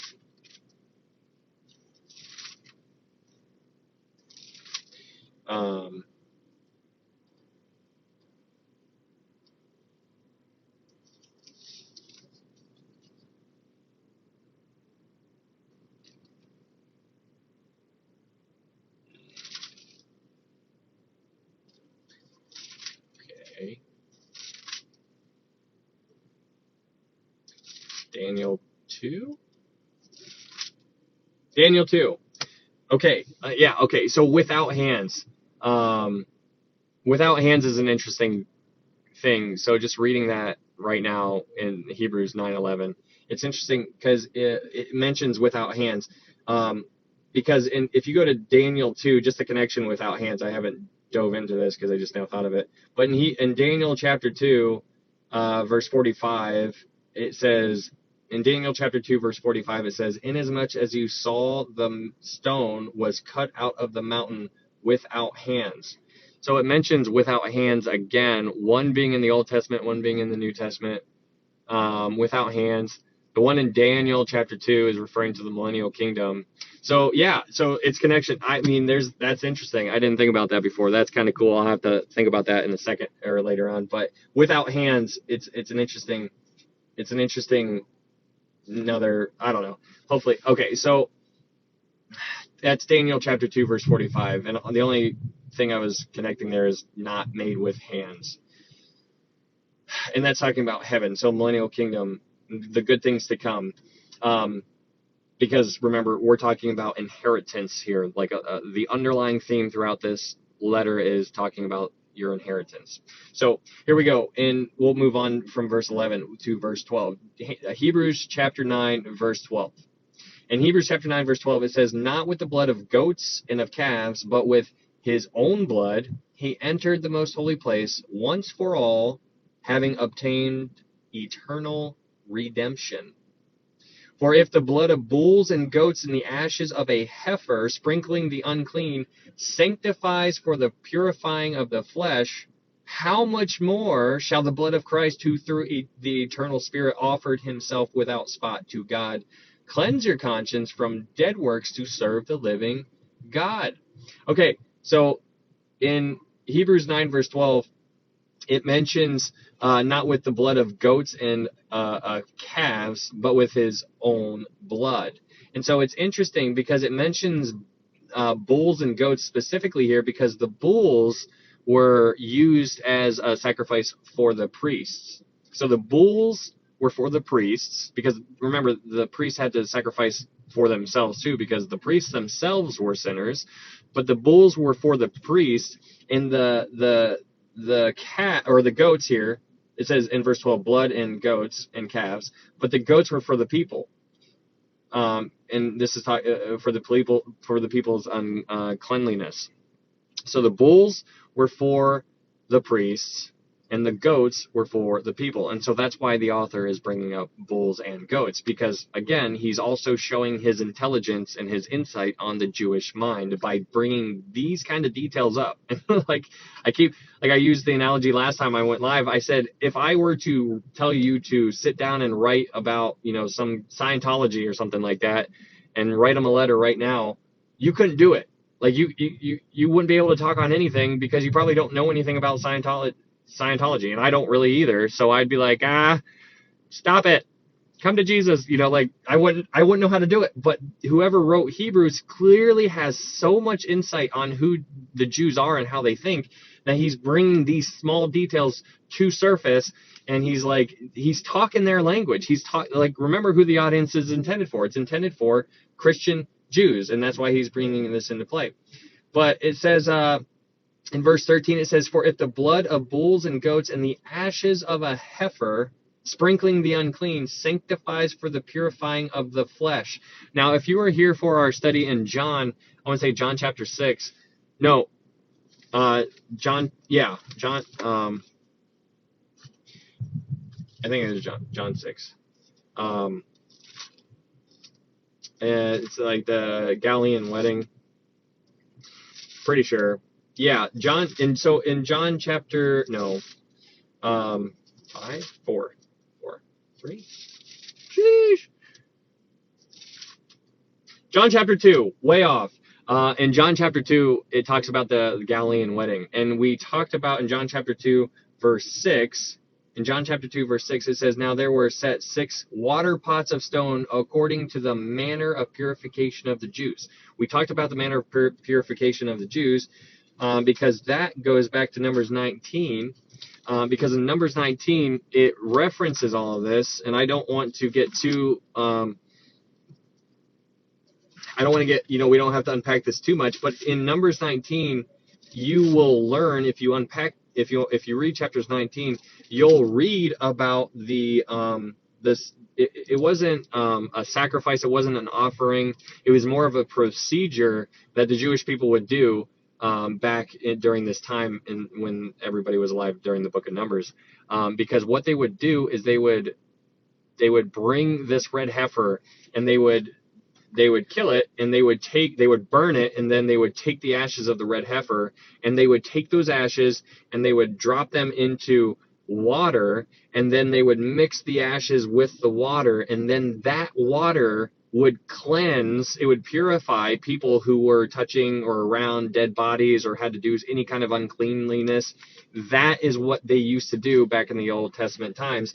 So that water was distributed all over the place. That way they all wouldn't have to come to the same place.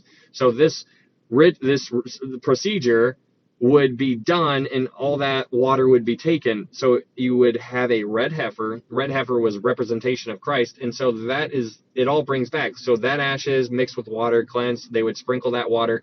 So here in Hebrews 9, verse 13, where it says, for if the blood of bulls and the goats and the ashes of a heifer, sprinkling the unclean, sanctifies for the purifying of the flesh. So that's what it's referring to there. Verse 14, how much more shall the blood of Christ, who through the eternal Spirit offered himself without spot to God, cleanse your conscience from dead works to serve the living God. And it's an interesting thing here. It's interesting, not only because it says, how much more shall the blood of Christ, who through the eternal Spirit offered himself. So there's it's important to compare and contrast as you're going throughout this book.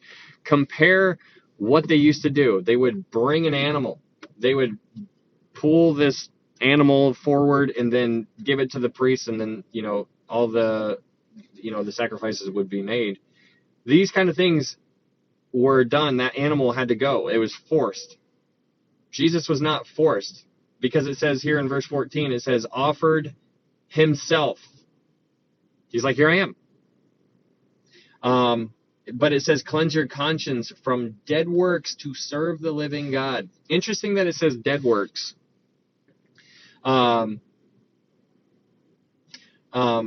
It's interesting that it says dead works, because dead, it brings back dead. The ashes of the red heifer, there's like a connection there maybe, because the ashes of red heifer were specifically used to purify from when you are around unclean things like dead bodies or whatnot.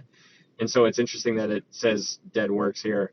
So just an interesting situation all in all. But we can move on to verse 15. Because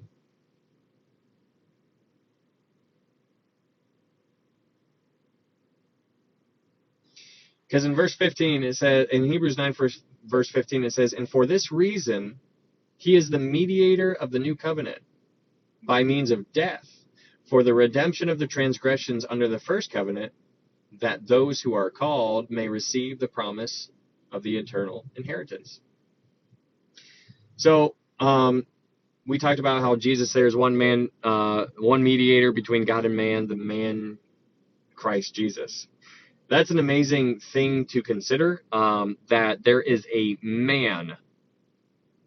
It specifically says the man Christ Jesus. I am blown away every single time I just stop and think about that, because it hits me. Like, I can't really truly wrap my mind around it, how God Almighty, and I say this, but it's something really to just be blown away by, that God Almighty localized himself in a human body, died the death that he did, which was terrible.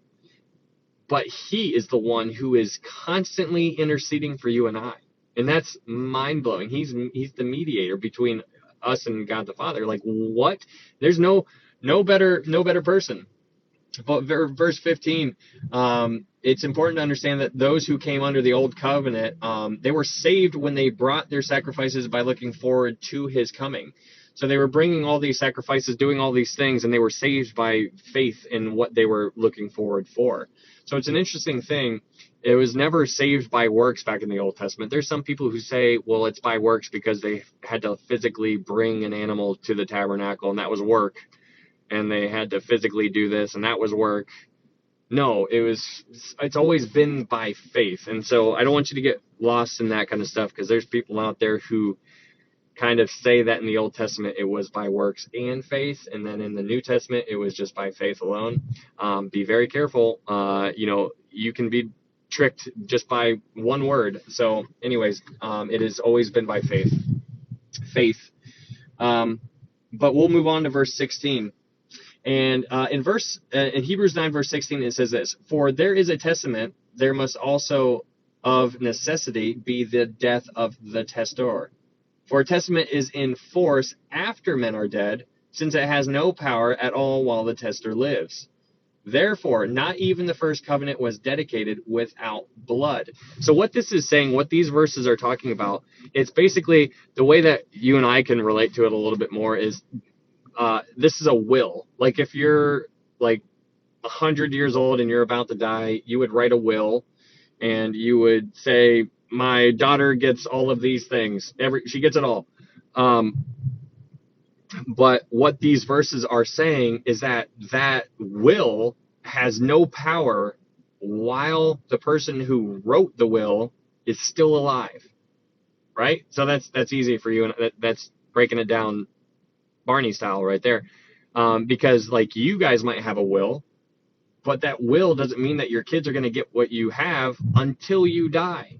And so that's what's going on here. So I'll read it again just so you can see it, because that's the whole point of what these verses are talking about. So it says, for where there is a testament, there must also of necessity be the death of the testator. For a testament is in force after men are dead, since it has no power at all while the testator lives. Therefore, not even the first covenant was dedicated without blood. And this is a double negative in verse 18. It was dedicated with blood. It's weird wording there, but it was obviously dedicated with blood. So hopefully that the whole will makes a little bit more sense for you guys. But a will, in effect, is just a promise. Talk is cheap kind of thing. Like it doesn't come into effect until after somebody passes on. And so that's what it's referring to here. But in verse, I think it's interesting in verse 18 where it says, therefore, not even the first covenant was dedicated without blood.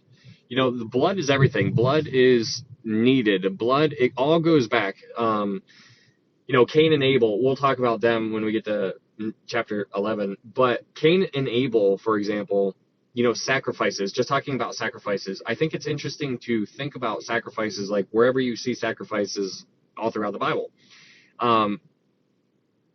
The first time something was sacrificed was right when sin occurred between Adam and Eve.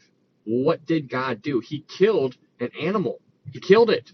And so put your mind in the, pretend you're Adam at that time. Pretend you're Eve at that time.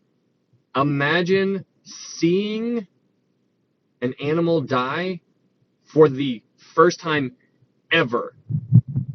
Ever. First time ever. Blood.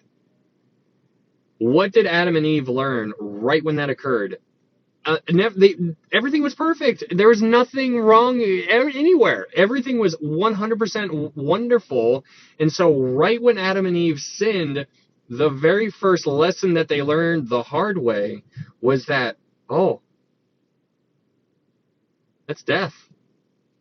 The wages of sin is death, right? Obviously, the very first thing that happened right when they sinned was there was a death. It wasn't a human death, obviously, and obviously they would eventually die. It wasn't going to happen right away for their lives.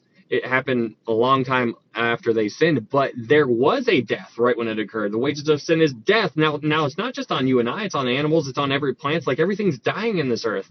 It's just an interesting thing to go back and imagine that you're Adam, imagine that you're Eve, and put yourself in their shoes and be like, oh my goodness, that animal just died. And God required blood. So my point here is that Adam and Eve, right off the bat, right when sin entered the world, they learned that blood was required because of what God did.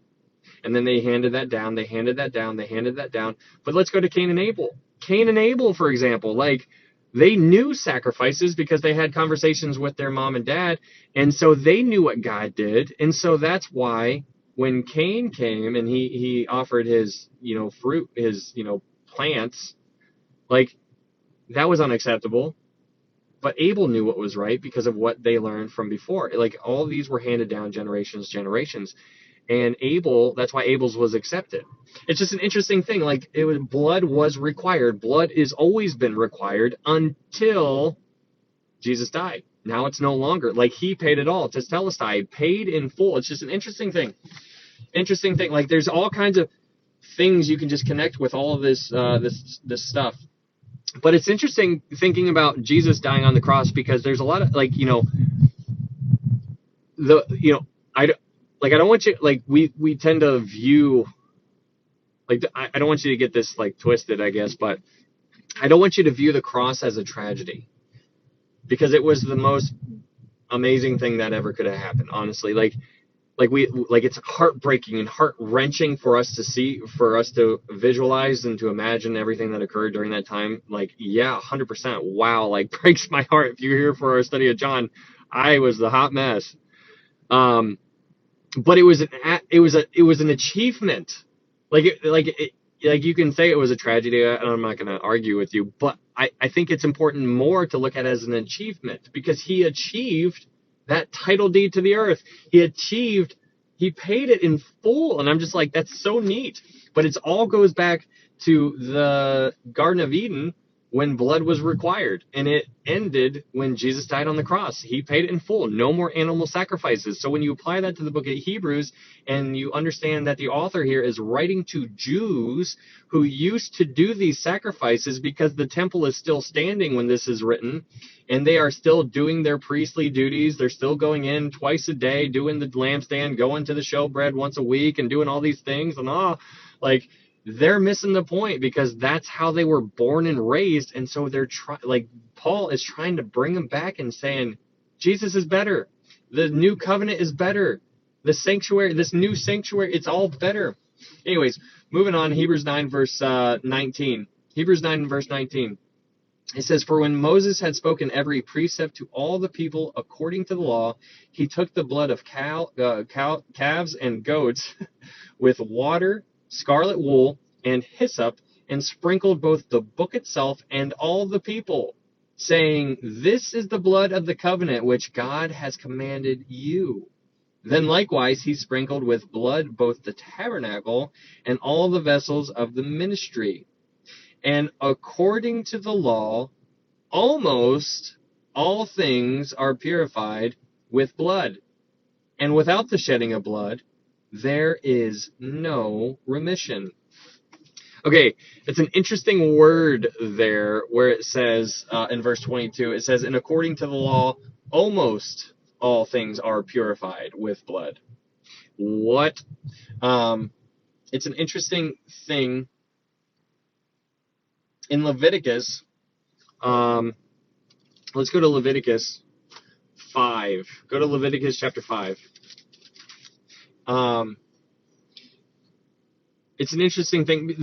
So there are some things that are not, we're going to talk about this more, but there are some things that are not covered back in the Old Testament, like adultery, murder, blasphemy, those types of things.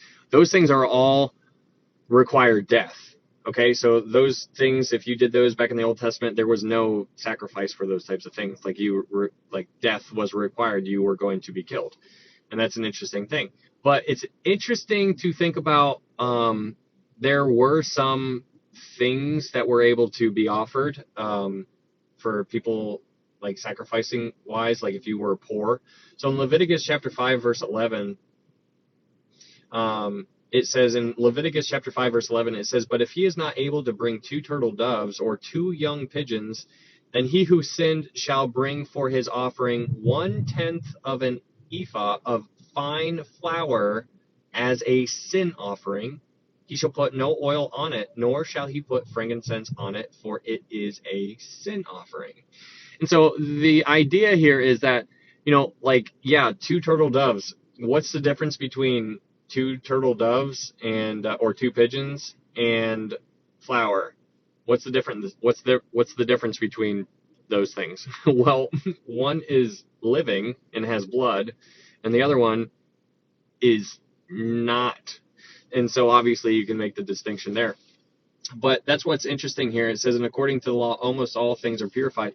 Now, almost all things, like I told you before, not all things are, according to the law, not all things are purified. And those things would be murder and adultery and blasphemy and whatnot. Those things are not covered. If you do those things, you're going to receive the death penalty. So that's what it's referring to. That's why it says almost. And we'll talk about more of that in a little bit. But then we get to these interesting verses here in verse 23. Hebrews 9, verse 23. In Hebrews 9, verse 23, it says this, therefore it was necessary that the copies of the things in the heavens should be purified with these, but the heavenly things themselves with better sacrifices than these.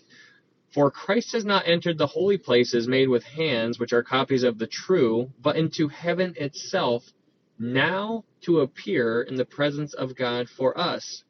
Not that he should offer himself often, as the high priest enters the most holy place every year with blood of another. He then would have had to suffer often since the foundation of the world. But now, once at the end of the ages, he has appeared to put away sin by the sacrifice of himself. And as it is appointed for men to die once, but after this, the judgment. So Christ was offered once to bear the sins of many. To those who eagerly wait for him, he will appear a second time apart from sin for salvation. So that's the remaining verses there, but let's go unpack some of those things. Here we go to verse 23. Now this is very interesting if you haven't been here before, but in verse 23, the question that you should be asking is, it should be centered around the word purified. Because in verse 23 it says, therefore it was necessary that the copies of the things in the heavens should be purified. The copies of the things in the heavens should be purified.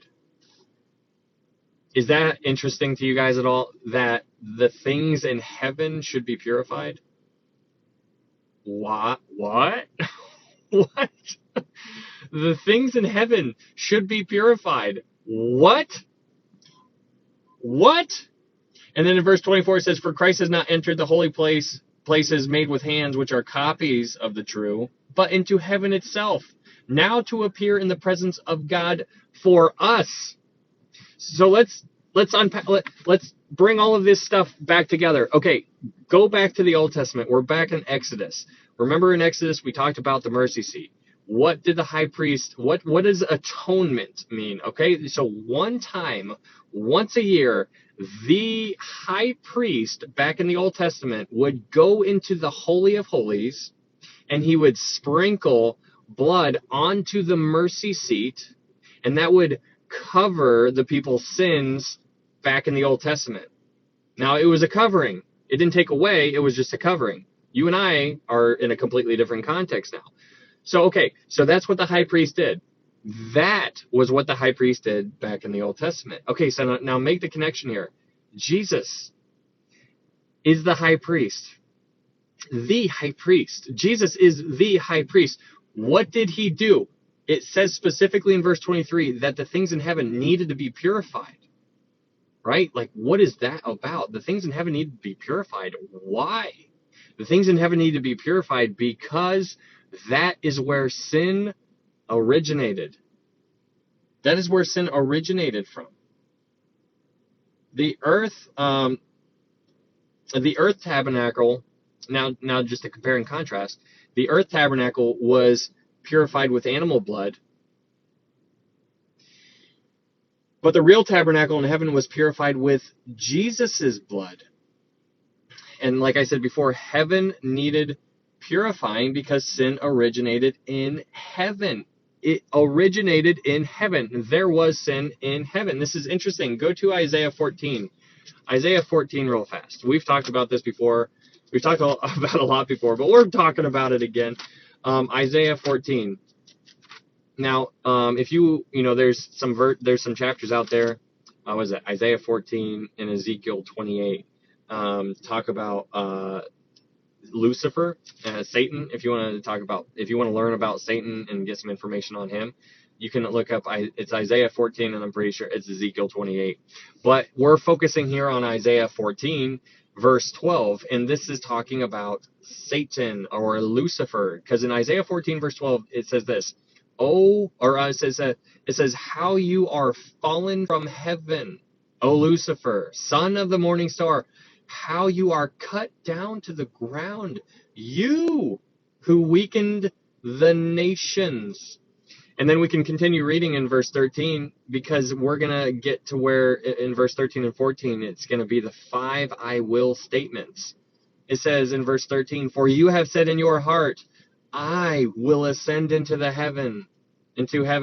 I will exalt my throne above the stars of God. I will also sit on the mount of the congregation on the farthest sides of the north. I will ascend above the heights of the clouds. I will be like the Most High. Okay, what up, Millie? So it's interesting here because in Isaiah 14, verse 12, this is like this occurred before the foundation of the earth. Like sin began in heaven.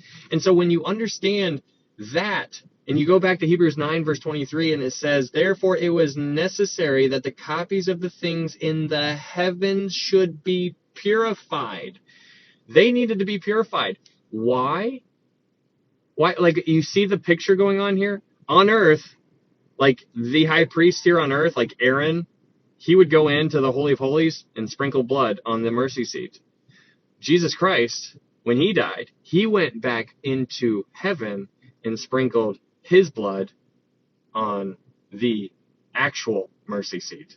And so that is what is so interesting about this context. Understand, sin originated up in heaven. Jesus went up into heaven and he purified it with his own blood. We were doing it here on the earth with animal blood. He did it up in heaven with his own blood. And it's just all about the blood. It's all about the blood. Like, the animal blood only was a temporary type of situation. Jesus' blood was permanent. And so that's the difference there. So that's a pretty cool thing. Then we get to verse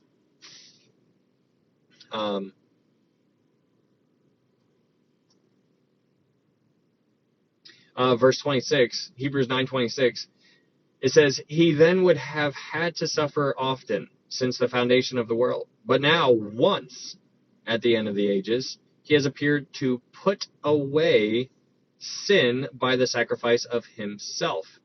Okay, when we were in Hebrews chapter 7, go to Hebrews chapter 7 real fast. In Hebrews chapter 7, verse 18, in Hebrews chapter 7, verse 18, it says this, for on the one hand, there is an annulling of the former commandment because of its weakness and unprofitableness.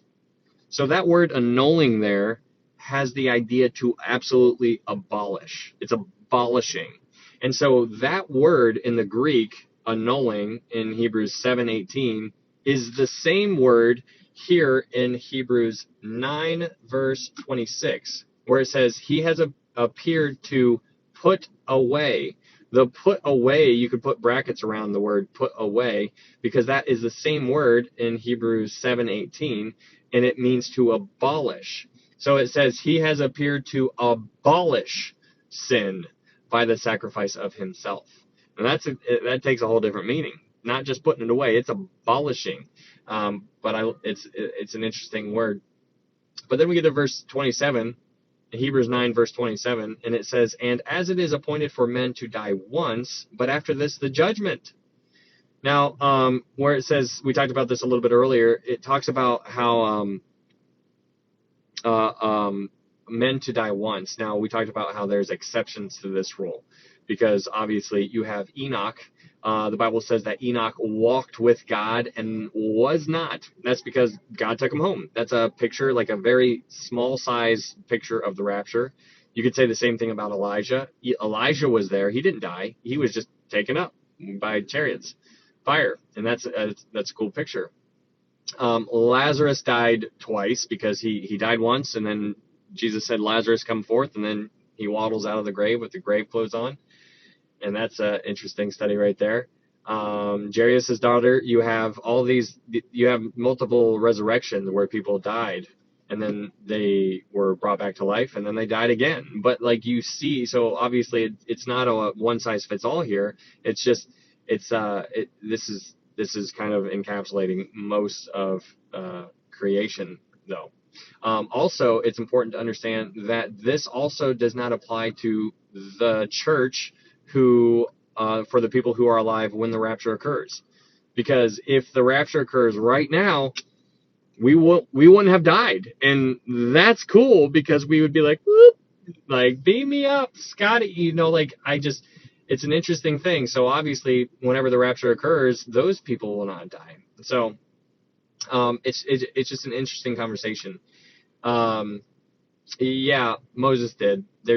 His body was taken care of by God, and then Lucifer was fighting over that with Michael. That's an interesting thing. That's what I talk about in Jude, I think. But anyways, verse 28, Hebrews 9, verse 28, it says, so Christ was offered once to bear the sins of many. Once. Christ was offered once to bear the sins of many. To those who eagerly wait for him, he will appear a second time, apart from sin, for salvation. This is future tense. It says now this is important. So it says to those who eagerly wait for him, he will appear. This is, remember what we were talking about before? The book of Romans basically zooms in on justification. Like there's three tenses of salvation, right? We talk about this. There's justification. Whenever you got saved, boom, you got the stamp. Like you're going to heaven. You're justified. Like whether it be a year ago, 5 years ago, 10 years ago, that's a past tense. That's when you were justified. Justification. Then, as we go about our day to day, you are being sanctified. You and I are currently doing that. That's a process that you and I are going through right now. When we get future tense is glorification, and that's what this is talking about here. It says he will appear a second time apart from sin for salvation. We'll be glorified during this time. That's gonna be really, really cool. Can't wait for that. Get rid of this deteriorating body. So that is what Hebrews 9 is talking about for the most part. So we will dive into Hebrews chapter 10. Night, guys. Have a good night, Cody. Thanks for being here. Glorified when the rapture comes. That's an amazing thing. I'm going to put you guys on pause for 20 seconds, and I will be right back after these messages. So just give me a second, and then we'll hit Hebrews chapter 10 after these messages. So just give me a second, and then we'll hit Hebrews chapter 10.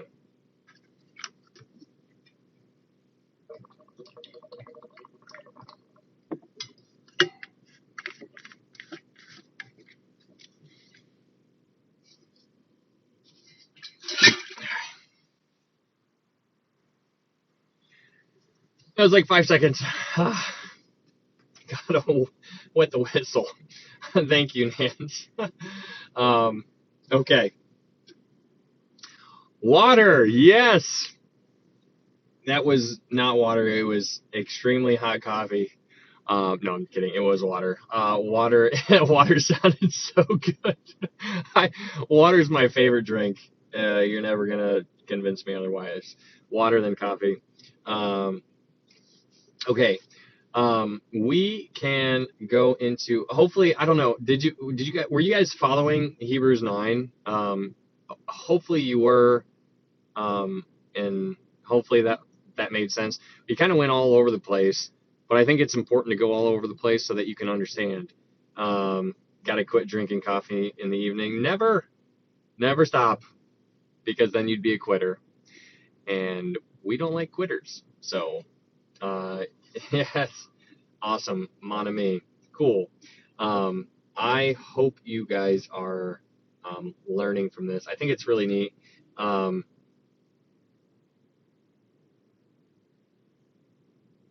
What's up, Mandy? Do you believe the chip? Do you believe in the chip being inserted in the wrist? The United Kingdom is currently doing this. If you're referring to the mark of the beast, there's chips aren't anything new. They've been doing that in Sweden for years. People have it in their wrists and they just kind of like use it to pay. They have their information and it's like they can unlock doors with it and stuff like that, and they can buy things with it. So just be mindful. I believe in a pre-tribulation rapture, so that means that none of that stuff is going to come on the scene until after the rapture. So in my opinion, the mark of the beast is not going to be here, or actually literally going to be here. They might have the technology for it right now, and I think that they do. But the mark of the beast, you don't have to worry about it right now until after the rapture. So it's really interesting thinking about that kind of stuff and talking about that. The technology in today's world is mind-blowing. You can, like, I mean, you get into your phone by looking at your phone, and it just reads your face. And you can put a mask on, you can put weird glasses on, and it will still know that it's you. I mean, like, the technology, it's crazy. So no, the chip, whatever it is, if they're doing that kind of stuff right now, I'm not worried about it. I know it's been out there for a long, long time, and it's not the mark of the beast, if that's what your question was. So What is your faith, mon ami? Thanks, Melly. I have ADHD, so I learn that way all over the place. Thank you. Awesome. I had to listen because my vision won't let me read. Okay. Awesome chapter. Okay, good. I'm glad you guys are. Yeah, I'm Baptist. If that's what you're asking, my faith. I'm a Christian, follower of Christ. I think I gotta bring my foot. Oh gosh, I like stretching over here. But I am a Christian. It's an interesting question. Like, what is your faith? That's an interesting. I'm following Christ. That's what I want to do. That's what you know, there's all kinds of religions or denominations. But if you're asking what denomination I am, I'm a Baptist, independent Baptist. So, also raised Baptist and fully a Christian. Yes, it's an interesting raised Baptist and fully a Christian, like emphasis on Christian, saved. Why would we need a chip? Okay, Diane, did I misunderstand after the rapture? God knows everything in Jesus. Why would we need a chip? No, Diane, don't be mistaken on what I was saying. Somebody asked a question about the chip happening over in the United Kingdom, and the chip meaning that there's, kind of how they've been doing that kind of stuff for a while, like implanting dogs, animals, this kind of stuff. Like, hey, don't lose your pet. Like, they've been getting people used to the idea of things going under the skin. And so they started with animals just to get people used to the idea and like, oh, it's safe and effective, safe and effective. Oh, yay, we can trust you. No, we can't. But they're getting people used to the idea of a chip or some kind of something, mark on the skin, whatever it might be. But all of that is implied or being directed towards the mark of the beast. The mark of the beast is not here yet. The mark of the beast is not for Christians. It is for everybody who takes it. Like whoever takes the mark of the beast is going to hell. That's what the Bible says. So if you are still here during that time, do not take it. I believe the rapture is going to occur before then. So, yeah, let's go, Jeff. Independent Baptist, nice. So hopefully that clears some things up for you. Yeah, absolutely. Oh gosh. Do you think people will be saved during the tribulation? Absolutely, I do. I think that the majority of people will actually be. I think there's going to be a huge coming to Jesus moment right after the rapture occurs. The Bible talks about a large multitude. We talked about this in the study of Revelation. I don't want to get too lost on it right now because we're about to dive into Hebrews 10. But there's different buckets of saints. Like there's the Old Testament saints. They're in one bucket. There is you and I saints. If you are a saint right now, you're a Christian. You and I are what is referred to as the church age. But then before the tribulation, the church age is removed, so that bucket goes up to heaven, and then there's still people on earth. So what about them? Well, those people would be in their own bucket called the tribulational saints, and those people get saved during the tribulation.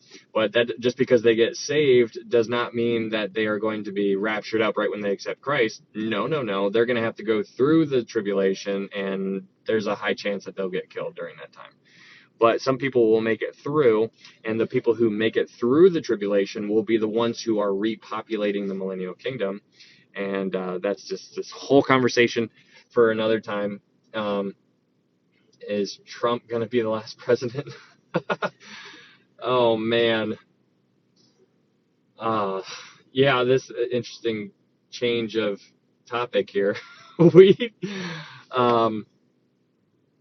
So hopefully that answers your question, Stacy. Melly, non-denominational. Corey always claim. Okay. Just reading some questions. I think it's going to get real bad here in 2024. I don't know what's going to happen in 2024. Nobody does, but I find it very interesting to see what's happening. Be very careful, Trump. Just pay attention.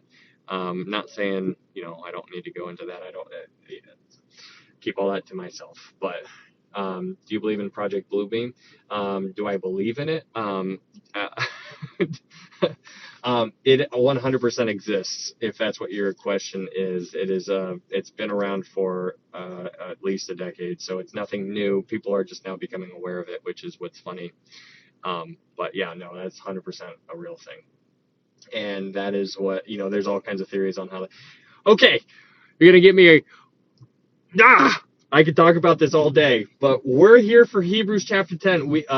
Okay, just to answer the question, Project Bluebeam. Project Bluebeam is a technology that is in existence right now to where they can basically project a hologram or it's whatever they want. They can put it up into the air or make it pop up on radars and stuff like that and make you and I see whatever they want us to see up in the sky. And it is so convincing. The technology is absolutely crazy. And if, for example, if they put an alien ship right in front of you, you would be convinced that it was real. And so what's interesting about that, just relating it to the book of Revelation, is that during the whole Revelation period, the tribulation period, the people on earth will literally see an angel in heaven preaching the everlasting gospel to the people on earth. And what's mind-blowing about that is that there are going to be people who see that angel, and they're going to be like, I don't believe you're real. And the reason why the people won't believe that during the tribulation period is because of all the other things going on the earth at the exact same time. There's going to be Nephilim running around. People are going to be tortured, and they will seek death. They will not find it. And they're going to see an actual angel, and they're not going to believe it. And so my point is, bringing it back to Bluebeam, is that the theory that's out there is that, and I subscribe to this theory, I can see how it's very real. I'm not saying it's going to occur this way. I'm just saying that I could see it, is that Project Bluebeam, like they can, for a theory, is that they can project an alien invasion, like all these alien ships that just pop up in the sky, and we all see it as a world. And if everybody in the world sees it, then we can all unite together, because now we need to save humanity, and we need to all come together as a one world government. And then one person's going to rise up, and that person will be the Antichrist, and he's going to have full power at his disposal. And it's all to save humanity. Yeah. Anyways, that's a theory. Who knows how it's going to unplay, but Project Bluebeam's a very real thing. It's documented. It's, the patents are out there. It's nothing new. People just say conspiracy theory, and next thing you know, you're a weird person for talking about that kind of stuff.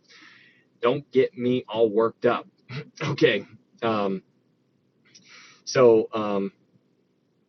we just question you. Have you picked 3 and have live diving into those questions? I miss hearing folks come up. I haven't had people come up in a while. But no, I haven't done that in a minute. Do you believe once saved, always saved? Yep, I do. I believe if saved, always saved. Okay. After we finish the study, maybe. I don't know if we'll have time tonight, but we can maybe try to do that here soon. Yeah, I haven't done that in a minute. Tonight it's been a weird night, so we will go to Hebrews 10. Where are you located? You want my? Do you want my coordinates? It is 32.448316. No, I'm in Ohio right now. We should just have a live of just questions in my car. Yeah, I'm in a truck right now.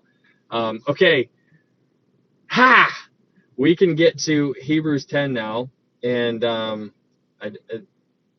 we kind of went on a detour there for 15 minutes or so, but hopefully those answers, or thoughts rather, I don't want to say that that's exactly truth, because that's all, that's eschatological point of view. Like, those are things that are going to happen in the future. What you and I are doing now are just, ping-ponging ideas off of each other on, like, hey, we know that this is where we're going, so we can kind of see how we can get there by this kind of way, and that's all we're guessing right now. Hello, Ohio, from California. Oh, California. Blocked? No, I'm just kidding. Thanks for being here. It's 4 in the morning. But let's go into Hebrews chapter 10. And So we're going to dive into Hebrews chapter 10. And before we dive into Hebrews chapter 10 is another one of those big chapters that people struggle with. And so the whole once saved, always saved, or if saved, always saved, like kind of conversation is going to come up here in Hebrews chapter 10. So keep that in mind. So before, like when we do a recap, like I always try to remind you guys that the book of Hebrews is the riddle of the New Testament. Like if you like, the book of Hebrews is not a book just to read over and be like, okay, now what? Like without, the book of Hebrews is to be studied. Like if you're going to study a book, Hebrews. In the Old Testament, if you're going to study a book, Leviticus, because like you can't just read Leviticus, like your eyes would be melting, like you don't understand what you're reading. But if you study it, your appreciation for it is going to be so much more than if you just read it and you're just like, I'm just going to make it through this book. Like, no, like diving in and understanding this book of Hebrews is so important to understand. And so it's good to keep that in mind. But the book of Hebrews is a riddle. It's to many people. There's a lot of controversy over this book, and it's because of Hebrews chapter 6 and Hebrews chapter 10. Hebrews chapter 6 and Hebrews chapter 10 create a lot of divisions among people. Some people say that this is where it says you lose your salvation, or this is where you lose your salvation. But I'm going to bring you back to what we've been talking about since the beginning. The book of Hebrews is written to saved people, okay? It is written to save people. So just by way of review, go to Hebrews chapter 3, verse 1. In Hebrews chapter 3, verse 1, it says, therefore, holy brethren. Hebrews chapter 3, verse 1, it says, therefore, holy brethren. The author is writing to saved people. And then also, let's go to Hebrews chapter 2, verse 1, because in Hebrews chapter 2, verse 1, it says, therefore, we must give the more earnest heed to the things we have heard, lest we drift away. So it's important to understand that Paul, assuming he's the author here, that Paul is putting himself in their shoes as well, because it applies to Paul as well, which means if it applies to Paul, it applies to you and it applies to me. He's saying you and I must do all of these things because it's not about losing your salvation. He's not worried about them losing their salvation. Paul wrote the book on salvation, on eternal security. Go read Romans 8. Like the whole book of Romans is all about justification. So that's not what we're focused on in Hebrews. We are focusing on sanctification. Okay, so that's a day-by-day kind of situation. Every single day we are being sanctified. It's a walk. And also, let's remember that chapter 6, chapter 10, these are the difficult chapters, but remember the chapters that are in between chapter 6 and chapter 10. So in between chapter 6 and chapter 10, you have chapter 7, 8, and 9. And so what does 7, 8, and 9 focus on? Chapter 7, 8, and 9 focus on Jesus being the priesthood. Like it's all about the priestly role of Jesus and what he did, that his priestly work, the priestly work of Jesus. Don't forget it about the priestly things, all about Jesus, how the Melchizedekian priesthood. But let's go back to Hebrews chapter 7, verse 25 real fast, because this is good to bring to the forefront before we dive into chapter 10. In Hebrews chapter 7, verse 25, it says, therefore he is also able to save to the uttermost those who come to God through him, since he always lives to make intercession for them. It says, since he always lives to make intercession for them. He is always living. Why? To make intercession for you. If you are saved, if you came to God through Jesus Christ, which is the only way, anybody who enters in otherwise is a thief and a robber. It's interesting that he is living. His role, his job right now is to make intercession for you. Wow. Keep that in mind as we go into chapter 10. If you are saved, you are always saved. There's no doubt about it. And this is why it's important to remember. I told you about, if I handed you a novel. Like if I handed you the book Lord of the Rings or something like that, and it's this thick, you're not going to open it up to the middle and be like, oh, what's this mean? No, you're going to have to read from the beginning all the way to the end to get the whole picture. And that's the whole Bible. In order to maintain perspective here, you have to have a good grasp of the entire Bible. You have to have an aerial point of view. If you're looking at things up here, you're going to see things really good. But if you're looking at things down here, you have no idea what the heck you're looking at. And so this is why it's important to go back to John chapter 10, verse 28 and 29, where it says, no man shall pluck them out of my hand or my Father's hand. That's important to understand. Once you are his, you are always his.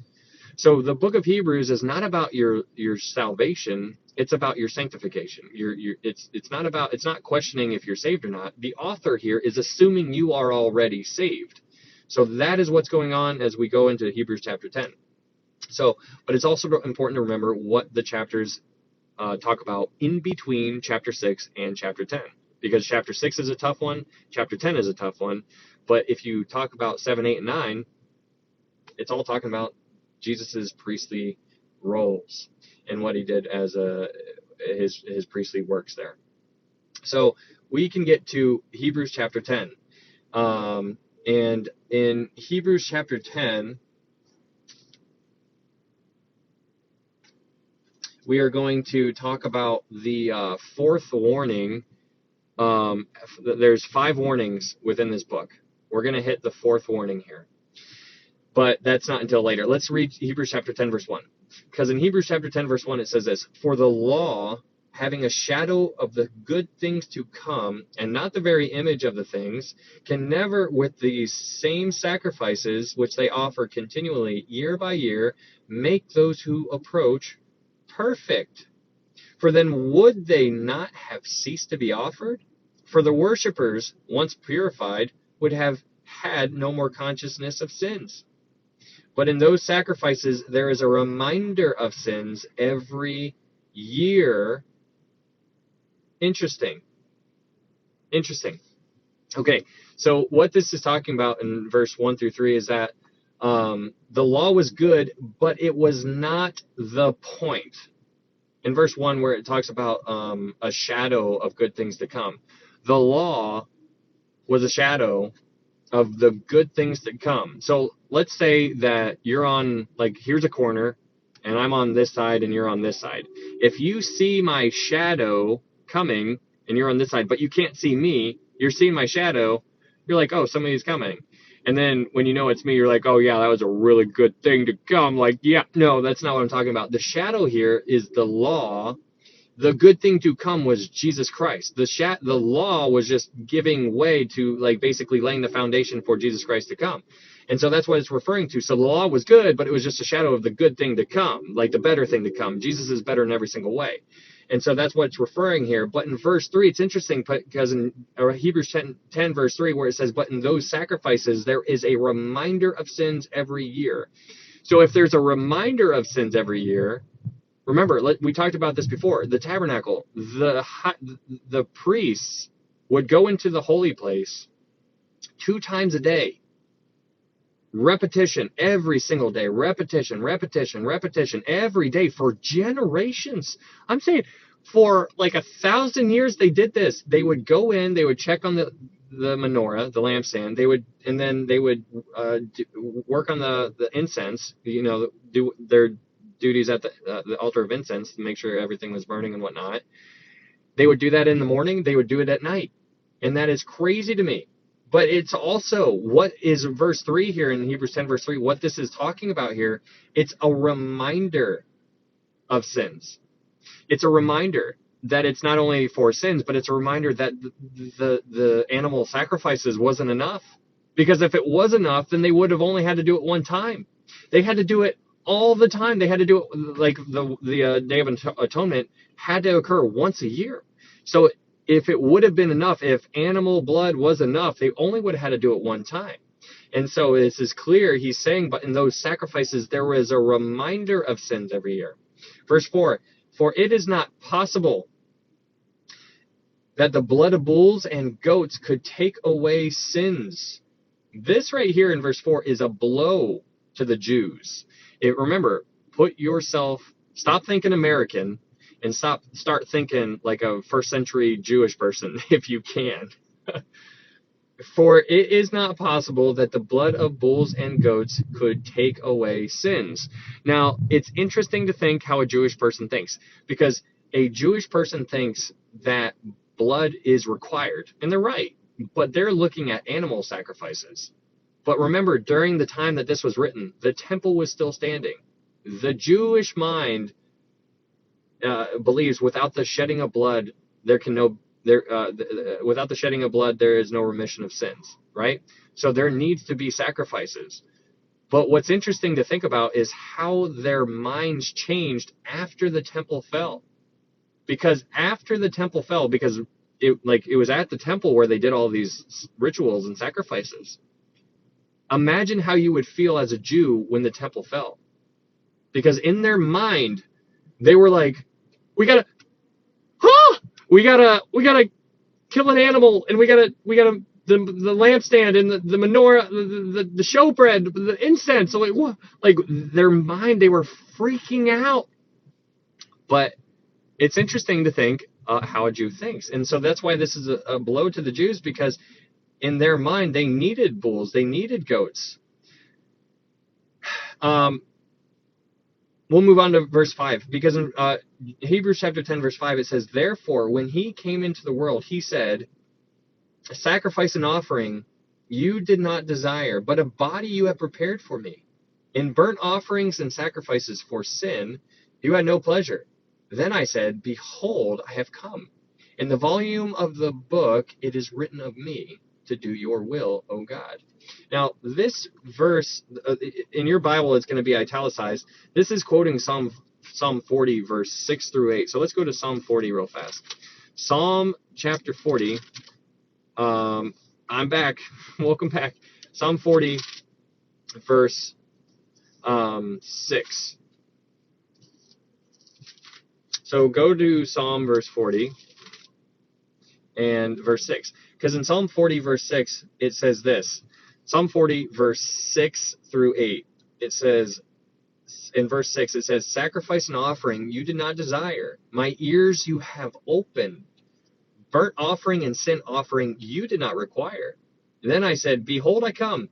In the scroll of the book it is written of me. I delight to do your will, O my God, and your law is within my heart.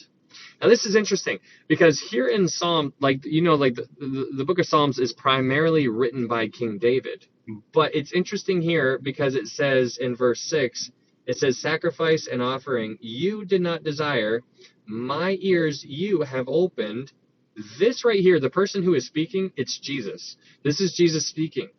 But what I want to talk about real fast, because I find it very interesting, in verse 6, where it says, my ears you have opened. This is an interesting thing to consider, because it's not what you mean, or it's not what you think. Like in your English language, in our English language, we hear my ears you have opened, and we're just like, oh, okay, yeah, I can hear you, right? But what it's saying here, in where it says my ears you have opened, the word opened, if you click on that word and you go and you click on that word and you understand what it means in the Hebrew, it means to pierce or to dig.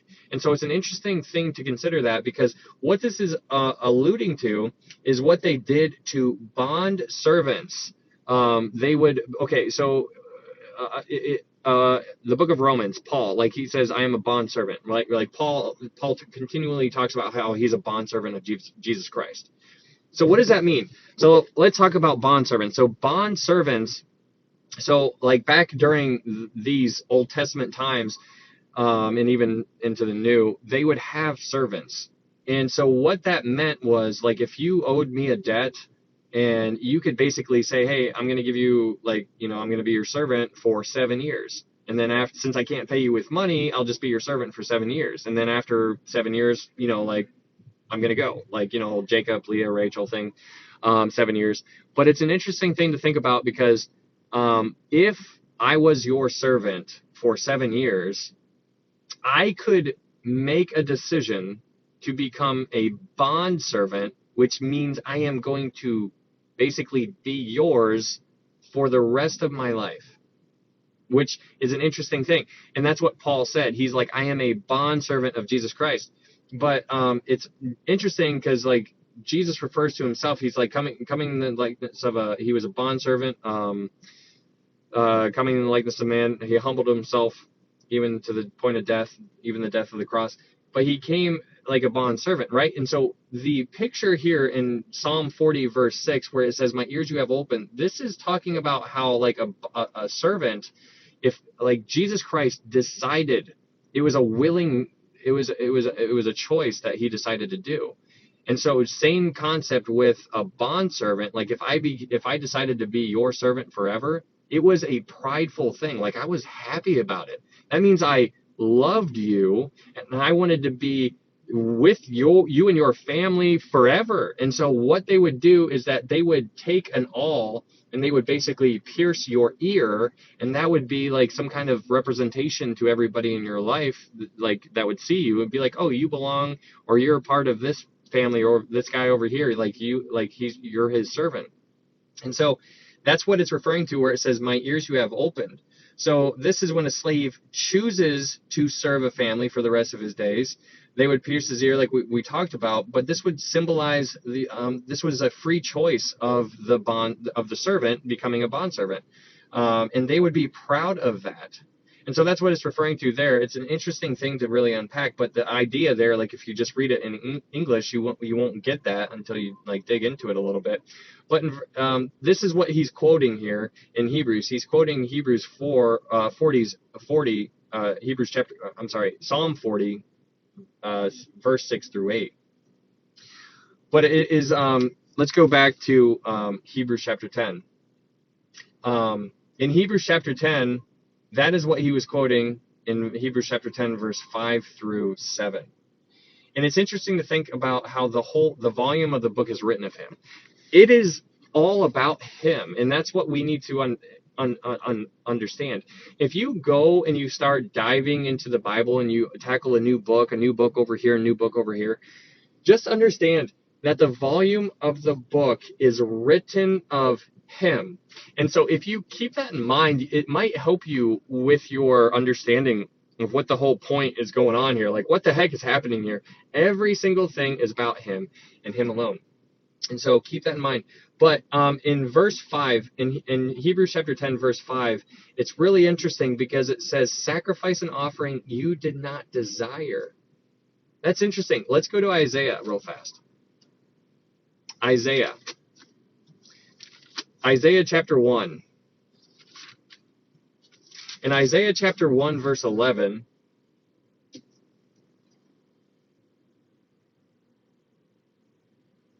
in Isaiah chapter 1, verse 11, it says this. Isaiah chapter 1, verse 11, it says this. To what purpose is the multitude of your sacrifices to me, says the Lord? I have had enough of burnt offerings of rams and the fat of fed cattle. I do not delight in the blood of bulls or of lambs or goats. Sheesh! Like, that is crazy. But what this is saying is it's God's will to arrange the final sacrifice in this manner by preparing a body with which he could die for man. It is crazy. He's saying it right here. He's like, I've had enough. And this is all paving the way for the final sacrifice. But it's very interesting to understand that he's had enough. I mean, he's like, this is a complete temporary thing, because even in the very next the next book after Isaiah is Jeremiah. Jeremiah 31:31 has the foreshadowing or the prophecy of the new covenant. And if there's going to be a new covenant, that means the old covenant's going away. It's a temporary thing. Clearly, it's a temporary thing. The Jewish people in our world currently in our 2023, they are choosing to live under the law because they missed Jesus. They missed the time of their arrival, of their visitation. We talk about that a lot. But that is an interesting thing. Verse 6, Hebrews chapter 10, verse 6, it says, in burnt offerings and sacrifices for sin, you had no pleasure. Let's go to 1 Samuel 15 real fast. 1 Samuel 15.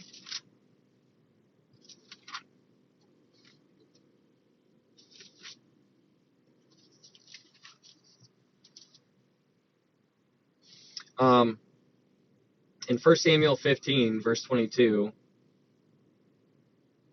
1 Samuel 15, verse 22, it says this: So Samuel said, Has the Lord as great delight in burnt offerings and sacrifices as in obeying the voice of the Lord? Behold, to obey is better than sacrifice, and to heed than the fat of rams. This is an interesting thing, because clearly God prefers obeying. Obeying is more important than offerings and sacrifices, right? So this is what?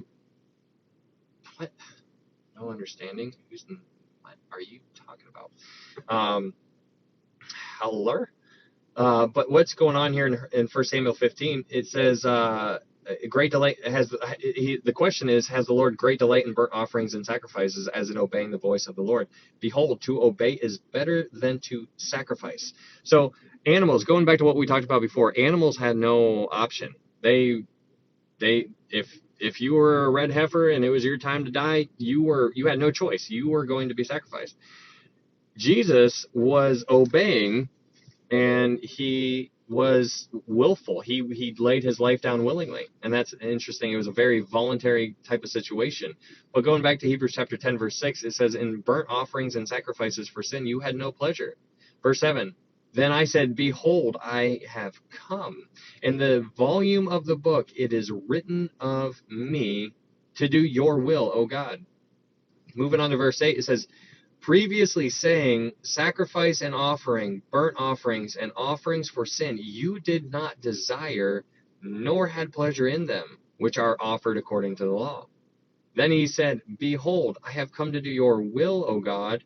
He takes away the first, that he may establish the second. So where in verse 9, where it says he takes away the first, that's talking about the law. He took away the law. The law had to go away. So that he may establish the second. Everything changed after Jesus died on the cross. So that's what it's referring to here. But then we move on to verse 10.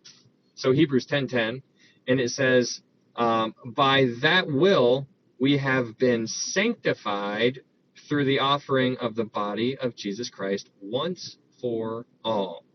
So sanctified. This is a permanent state of sanctification. This is a present tense type of grammar being used here. It's an interesting thing. So it's like present tense. The tenses are very important when you're reading in the Greek, but it's an interesting thing. Like it's happening right now. It's currently happening. Sanctified. This is a permanent state. So I think that's pretty neat. But then we get to verse 11, and in verse 11, Hebrews chapter 10, verse 11, it says, And every priest stands ministering daily and offering repeatedly the same sacrifices, which can never take away sins. Now, okay, so just to kind of paint the paint the scene for you guys. Again, it is important to keep bringing this to mind. So if you're getting tired of me saying this, I'm sorry, but if the author of this letter is Paul, he is writing to Jewish Christians who are terrified for their lives. That is who he's writing to. So if I write a letter to you, I'm going to know like what's going on in your day-to-day life, because obviously I'm close enough to know you, enough to write you a letter. Paul is understanding what they're going through, and he's writing them a letter. So this is two Christian Jews who are on the fence about like, hey, should we go back to Judaism? And the temple is still standing if we go back to Judaism, then they'll stop persecuting us, and they're like, we might die right now and all this and that, and like they're terrified. So keep that in mind, that's the context of what's going on. So where he says in Hebrews chapter 10, verse 11, where he says, And every priest stands ministering daily and offering repeatedly the same sacrifices, that was still going on. That was still happening. Like when this letter was written, he's writing to people who are still around the area where this is occurring. The temple was still standing. Priests were still going in. They were still doing all of these things. So keep that in mind. And he says it straight up. He says, which can never take away sins. He's like, they're doing this daily. They're doing it repeatedly because that's what they had to do before. But he's bringing them along to remember what they put their faith in, which was Jesus.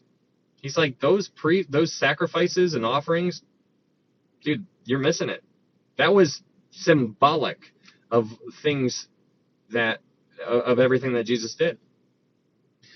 Hebrews chapter 10, verse 12, it says, but this man, after he had offered one sacrifice for sins forever, sat down at the right hand of God.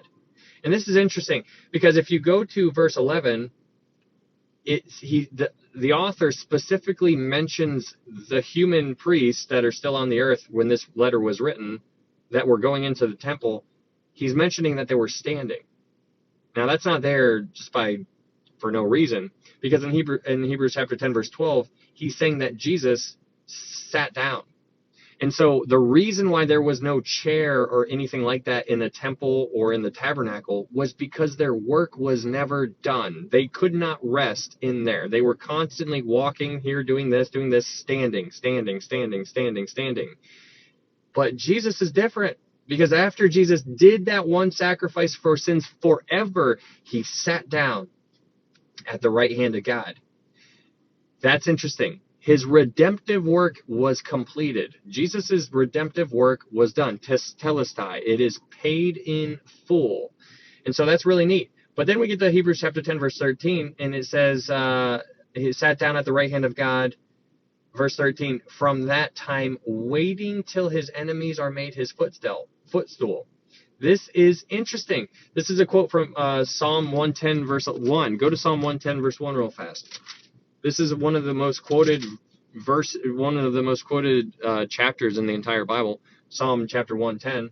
But in Psalm chapter 110, verse 1, it says this, the Lord said to my Lord, sit at my right hand till I make your enemies your footstool.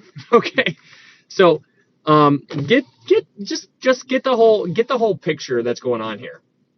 Okay, this is crazy. Like, okay, we've talked about this before, but it's just trying to wrap your mind around this is just crazy. Okay, so in Psalm 110, it says, sit at my right hand till I make your enemies your footstool.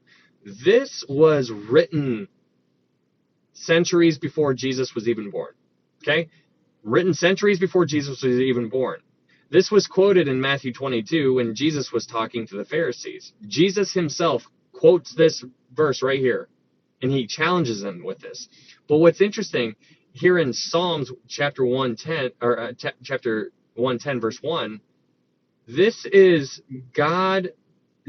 where Jesus is being promised to sit at his right hand, God the Father's right hand. And then God the Father is saying, till I make your enemies your footstool. And so what God the Father is saying is, like, he's saying, hey, God the Son, go ahead and sit at my right hand until I make your enemies your footstool.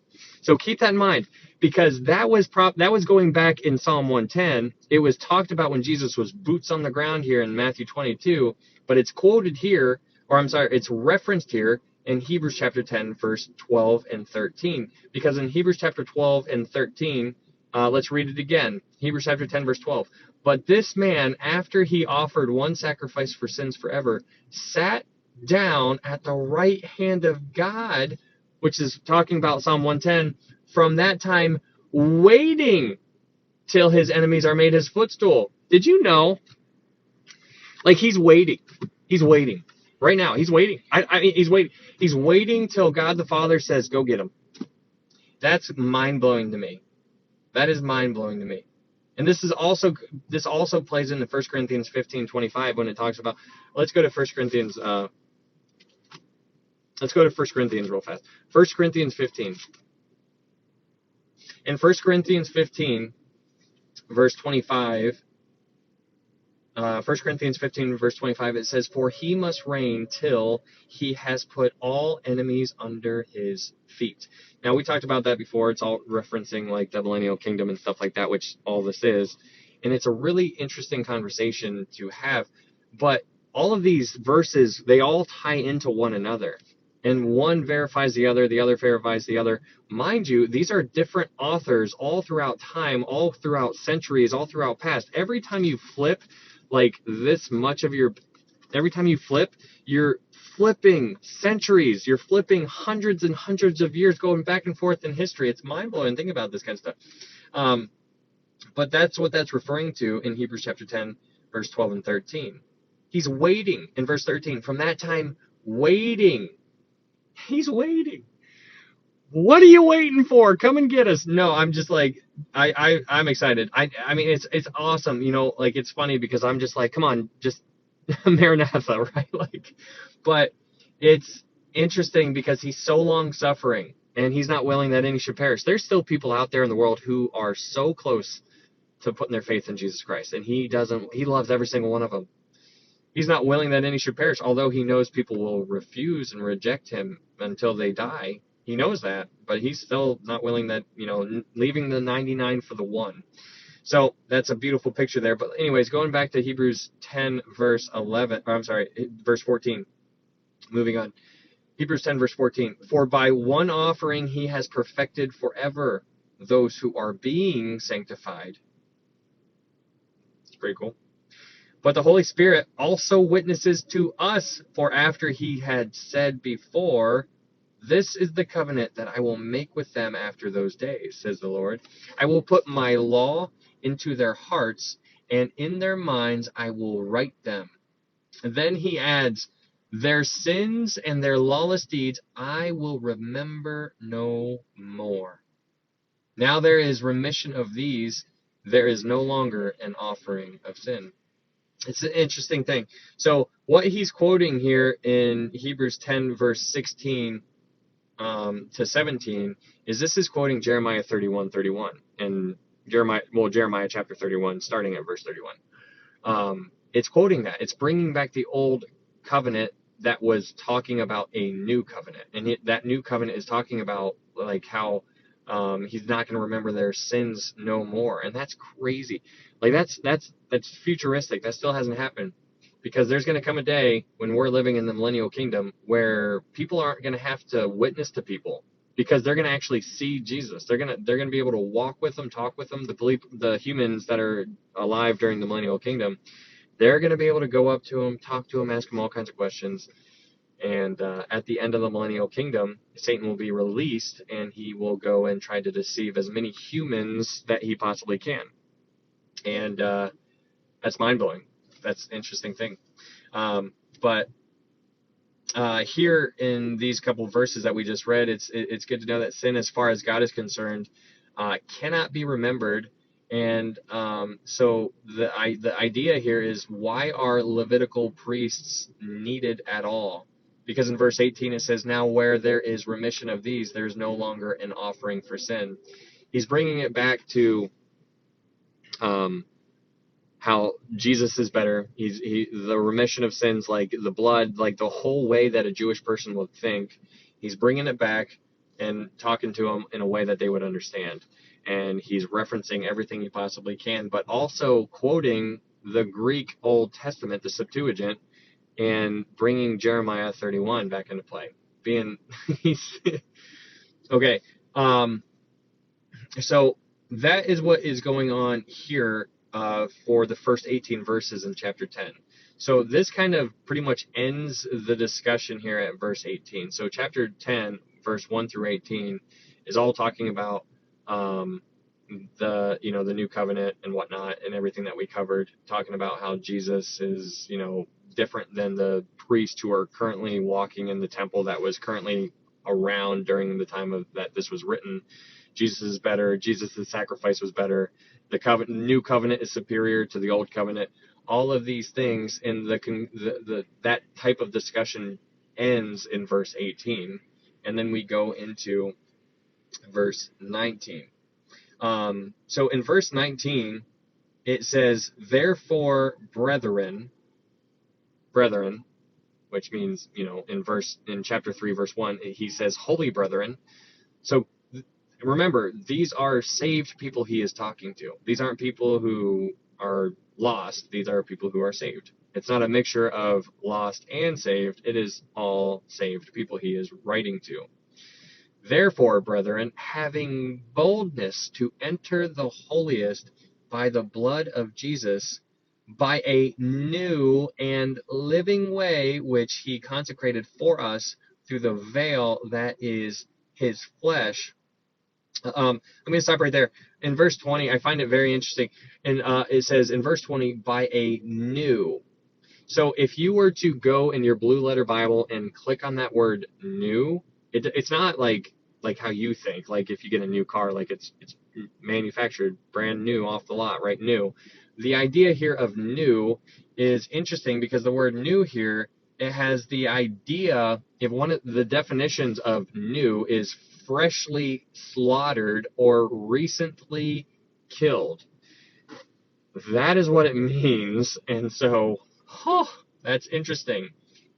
Interesting thought to consider there.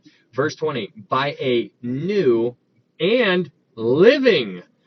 New and living. He's still alive. What? That's crazy. By a new and living way, which he consecrated for us through the veil that is his flesh, and having a high priest over the house of God, let us draw near. So verse 22 starts out by saying, let us draw near. We're going to get into there's going to be multiple times where we're going to pick up on the pattern here of let us, let us, let us. So there's going to be 3 of them coming up here. So just be mindful of that. But the let us draw near here is in present tense. Now, keep in mind, I'm going to bring it back just because in Hebrews chapter 2, verse 1, the author is including himself in the warning. Every one of these warnings is applicable to Paul.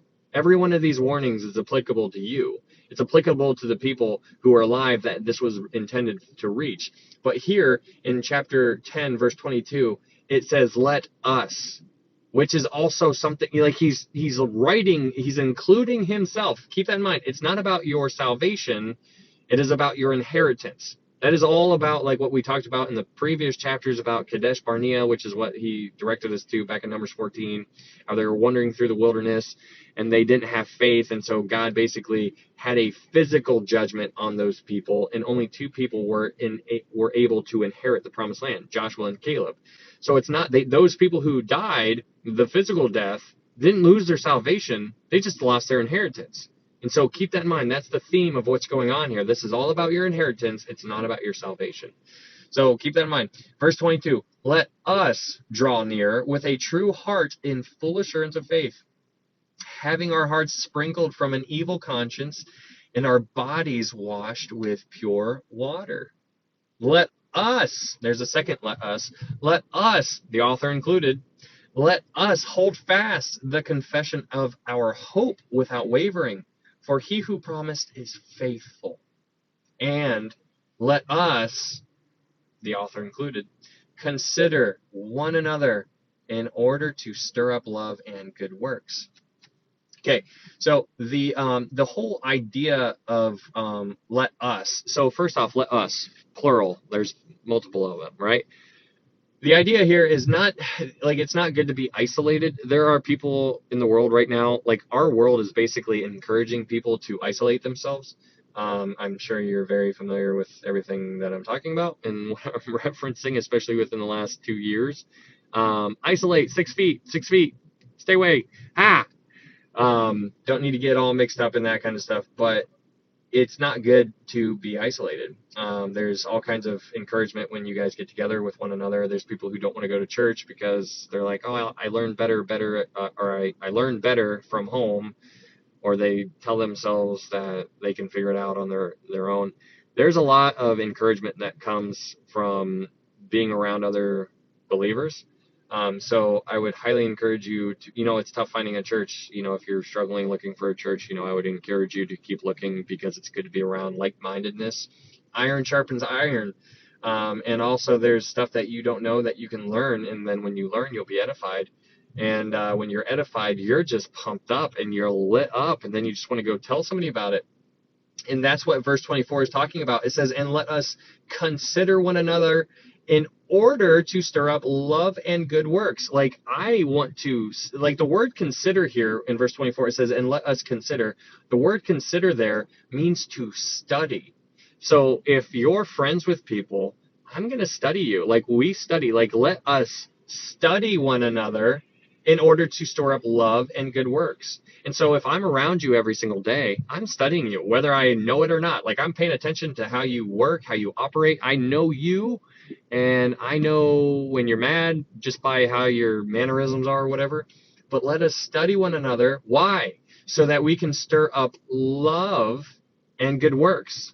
Talk is cheap kind of stuff. Like, let me see it by your works. Hey, let me encourage you. You're not going to get encouragement if you're sitting inside your house like under a blanket, like you're not gonna like, you need to get out there. It's not about sitting at home all safe and sound. It's about telling people about Jesus, and that's what he's doing.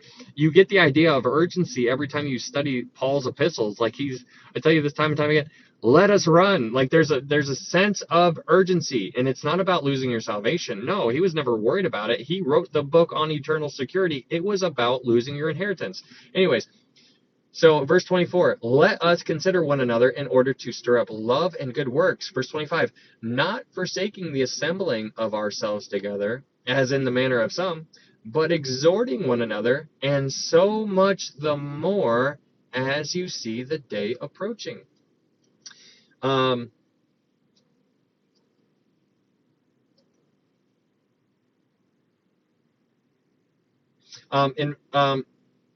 Real fast, I think I mentioned it earlier, but in verse 19, just to rewind a little bit, in verse 19 where it says, therefore, brethren, having boldness to enter the holiest by the blood of Jesus, where it says enter the holiest, the most holy place, that's what it's referring to.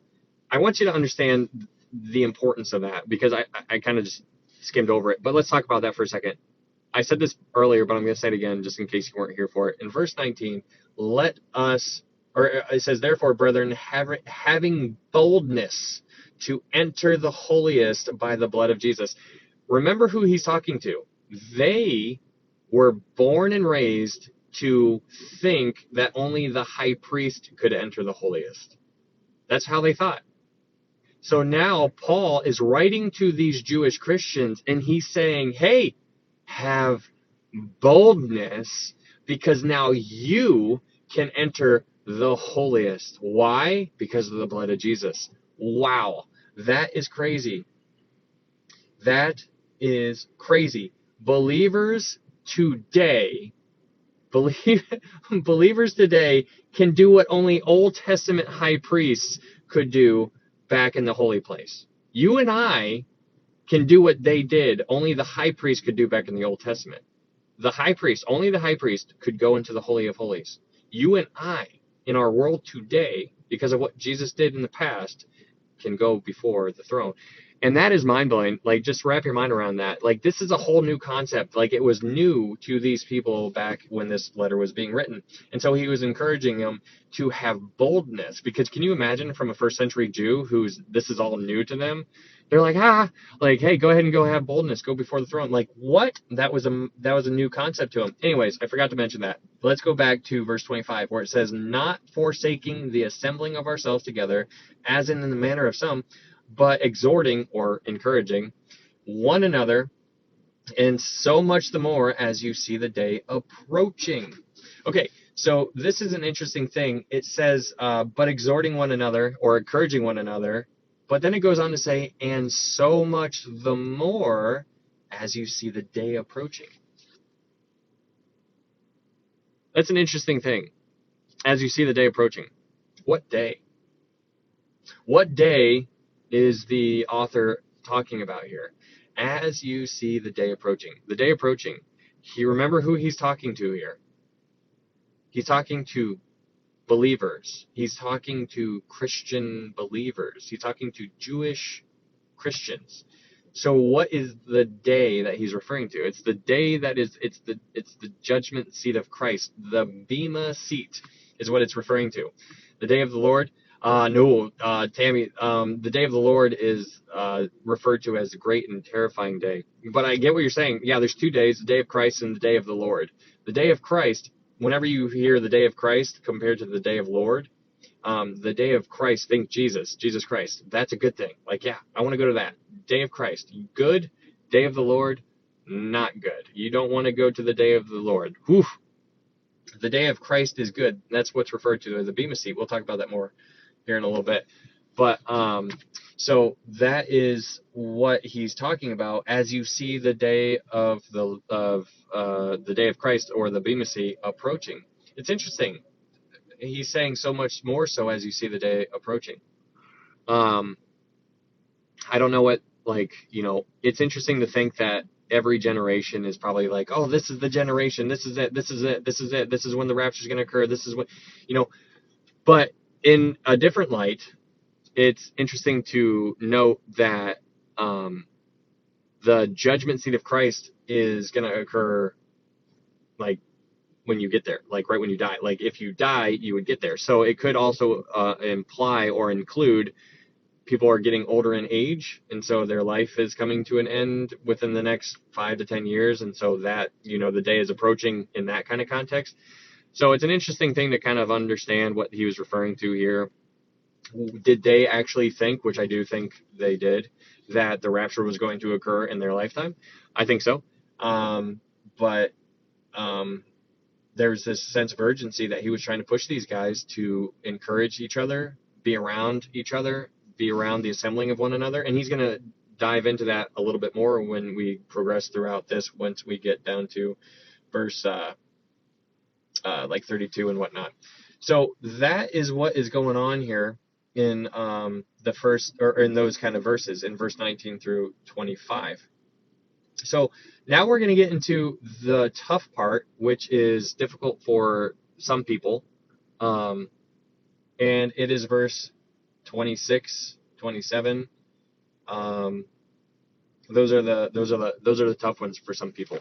So in Hebrews chapter 10, verse 26 and 27, it says this. It says, so before we read it, the ideas here that people believe is that you can lose your salvation, that this is referring about you losing your salvation, or that's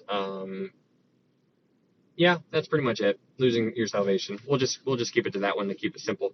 But losing your salvation is where a lot of people believe. This is where they plant their flag down. You can lose your salvation because it says right here. I don't believe that. So I'm going to give you the reasons why I don't believe that. But in verse 10, or Hebrews 10, verse 26, it says this: For if we sin willfully after we have received the knowledge of the truth, there no longer remains a sacrifice for sins, but a certain fearful expectation of judgment, and fiery indignation which will devour the adversaries. This is an interesting part of chapter 10. So it says, for if we sin willfully. So just talking about the word willfully here, just so we're all on the same page, this means you're not ignorant in what you're doing. This is more of a planned type of thing. It's not a one time and done kind of sin. It is a habitual sin, a continuation type of action, if you will. It's like almost the definition of apostasy, where you are actually falling away from the faith. But I want you to remember here in these two verses, it's so important again to remember who the author is writing to in the context of what was occurring during this time. What was going on during this time? Remember, this was before 70 AD, so that means that the temple was still standing. Okay, very, very important to understand. So who is the author? Who is this letter intended for? It is intended for Jewish Christians who were so afraid of being persecuted or stoned to death or being ostracized that they were thinking about going back to Judaism. And so that is who this letter is intended for. And so if that is who this letter is intended for, then these verses may take it to a whole different light, or brought in a whole different light. But this is where the fourth warning out of 5 come into play. The fourth warning here is willful sin. Okay, so all of these warnings basically play off of one another, and they apply to the author, and they apply to you and I. So this is the fifth or the fourth warning of five. And this fourth warning is willful sin. But so the willful sin here is talking about the people returning to Judaism after they receive this letter. So get the idea. These Christian Jews that Paul is writing to are on the fence on whether or not they should go back and pretend to be Jews, like of the Jewish faith, just so they don't get killed, or they're debating on staying a Christian and just going through the persecution that's coming. So they're teeter-tottering on what to do. So the willful sin in this context is, hey, do we go back and pretend to be, or do they stay a Christian and stand their ground? And so that's what's going on. But at the end of verse 26, where it says there no longer remains, this result here is based on the Old Testament principle that there were no sacrifices for certain sins. Okay, so it says there no longer remains a sacrifice for sins. So why this is important is it is important because we talked about this before, there were certain sins to where there was no sacrifice for. Okay, so in a Jewish mind, there was no sacrifice for murder, there was no sacrifice for adultery, and there was no sacrifice for blasphemy. Those sins in the Jewish mind, going back into the Old Testament, required the death penalty. So I need you guys to understand that kind of concept, okay? So where it says there no longer remains a sacrifice for sins, it's talking about adultery, murder, or blasphemy, okay? So these guys were not under the fear of losing their salvation. They're under the fear of losing their inheritance, but also being judged physically, judged, because in verse 27 it says, but a certain fearful expectation of judgment and a fiery indignation which will devour the adversaries. Now, understand the context of the time back in like around 60 AD, because this is before the fall of Jerusalem, which occurred in 70 AD. That is so important for you to understand. If you don't understand that, then you're not going to understand what I'm going to say next. But you need to understand this was before the fall of Jerusalem, okay? So the reason why this is important is because when Jesus, okay, so go back to Daniel 9. So in Daniel 9, Gabriel showed up to Daniel and gave him this amazing prophecy. We don't have to get all the way into it, but it basically gave the starting point and the ending point to when Jesus would ride into Jerusalem on a donkey. Jesus rode into town on a donkey on the exact day that Gabriel said, like crazy amount of time, like 483 years beforehand. He shows up on the exact day that he said he would arrive, and Jesus wept over Jerusalem. He cried over it. He cried. The reason why he wept over it was because his people missed the time of their visitation. Jesus expected his people to know when he was going to arrive.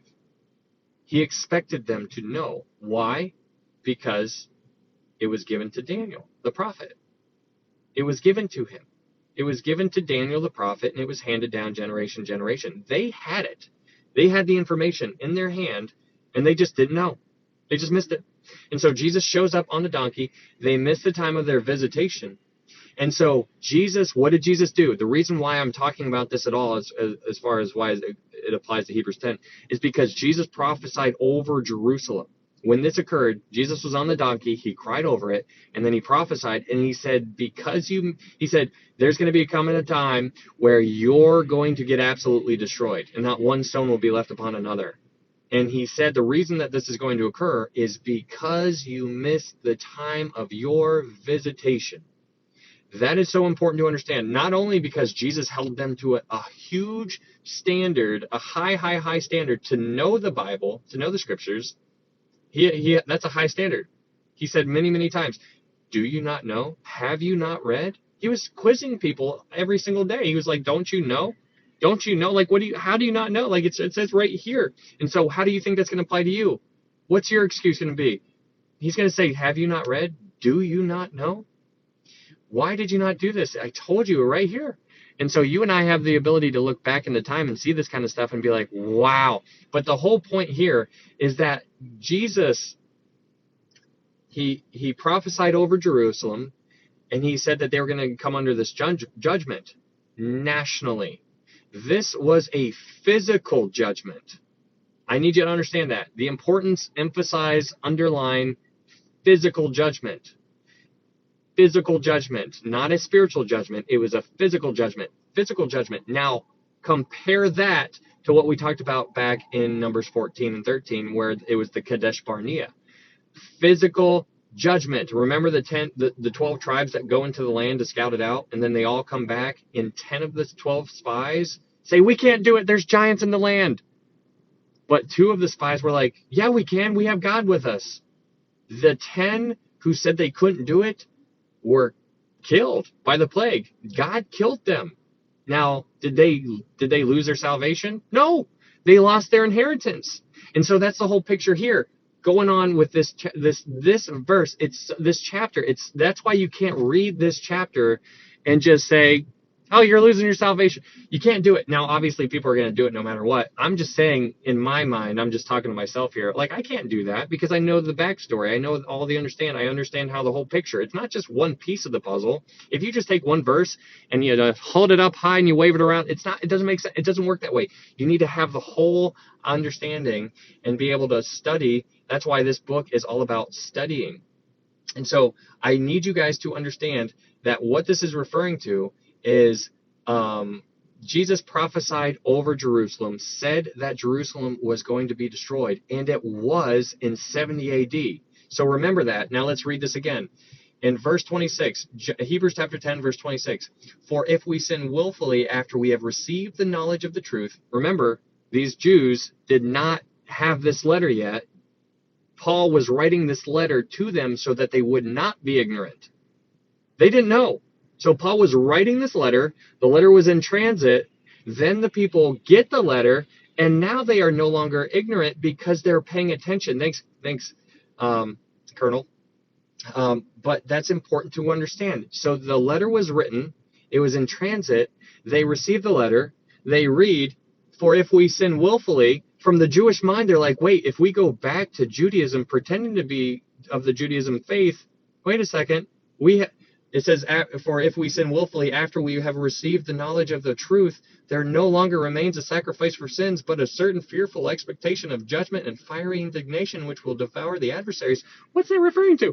It's referring to the coming judgment, the physical judgment that was going to occur on Jerusalem, that was going to occur in 70 AD. There were 2 temples that were built. There was a temple built by King Solomon. It was destroyed by King Nebuchadnezzar. And then the second temple was built by Zerubbabel, and it was revamped by King Herod. But then that one fell in 70 AD to the Romans.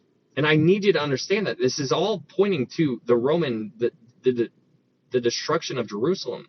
And so when we went back and we talked about Acts chapter 2, verse 38, 39, and 40, and we talked about how Peter was talking to everybody at the time, he was talking to Jewish people in Acts chapter 2, verse 38 and 39.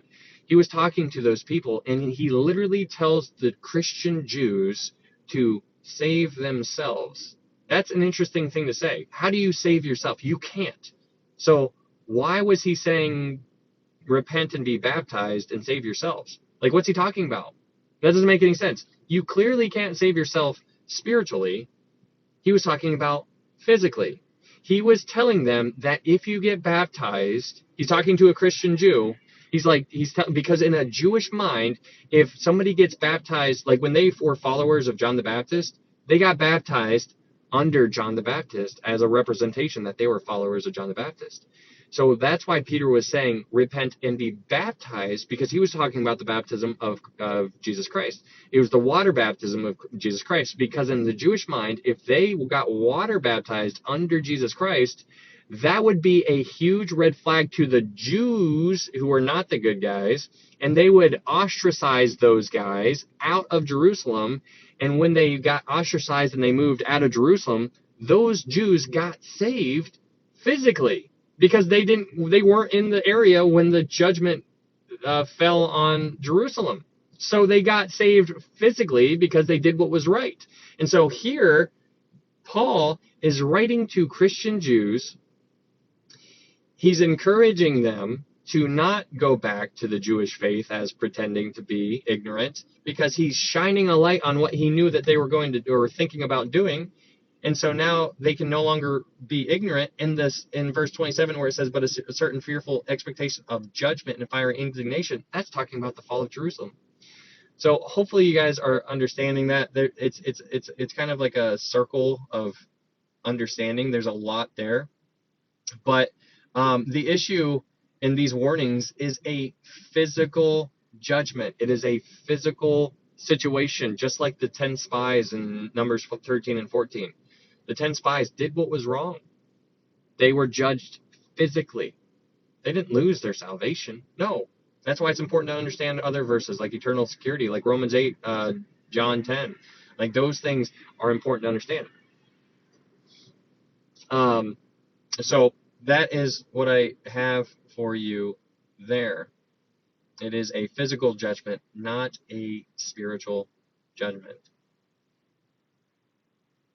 Okay, so we can move on from that, move on to Hebrews chapter 10, verse 28.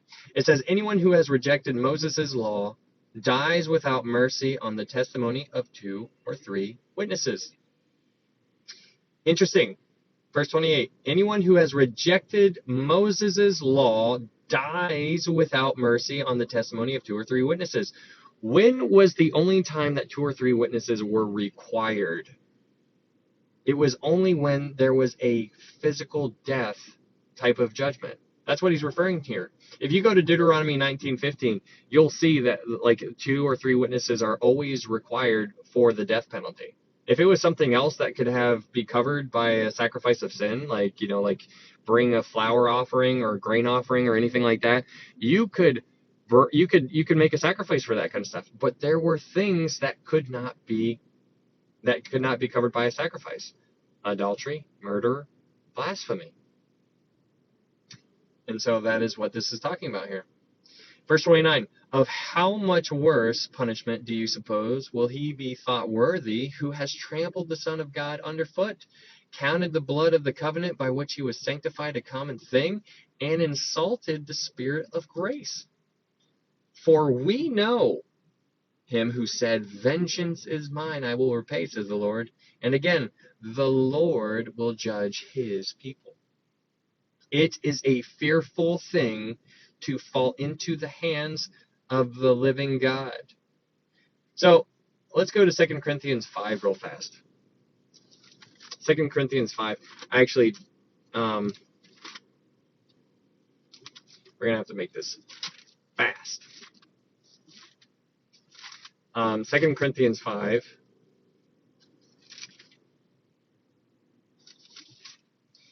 Um, 2 Corinthians 5, verse 9, it says this, therefore we make it our aim, whether present or absent, to be well-pleasing to him. For we must all appear before the judgment seat of Christ, this is the Bema seat, that each one may receive the things done in the body according to what he has done, whether good or bad. So, it's an interesting thing thinking about this kind of thing. We've read this before, but, I mean, okay, we don't have to get too deep into that, for sake of time, but let's go to Matthew 25, because I want to talk about this for a second. Let's go to Matthew 25. This is a little bit better of a picture. Now we're going to just kind of unpack this for a second, and then I will, we'll circle back to it at the end of Hebrews. But we're going to talk about it for a second. Matthew 25. If you read Matthew 25, verse 14 to 25, you will see that this is the parable of this is the parable of the talents. Okay, so in this story, in Matthew 25, verse 14 to 30, you'll see the parable of the talents. And it's interesting because what you'll see is you'll see a servant who was given 5 talents. You'll see one who was given 2 talents, and you'll see another one who was given 1 talent. So the master left, and then when he came back, the servant who had 5 had 10, so he doubled his talents. The servant who had 2 had 4, so he doubled his talents as well. The servant who had 1, he buried it and he hid it. And so it's an interesting thing. So we're just going to talk about it for a brief second, but I want you to just kind of wrestle with this for a little bit and see what you conclude. But what I want you to understand is that each one of these people had a talent.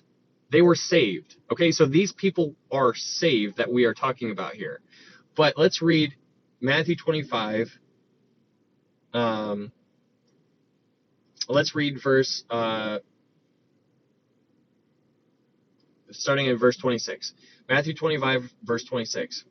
So the master is talking to the servant who had 1 talent. Verse 26. But his Lord answered and said to him, "You wicked and lazy servant.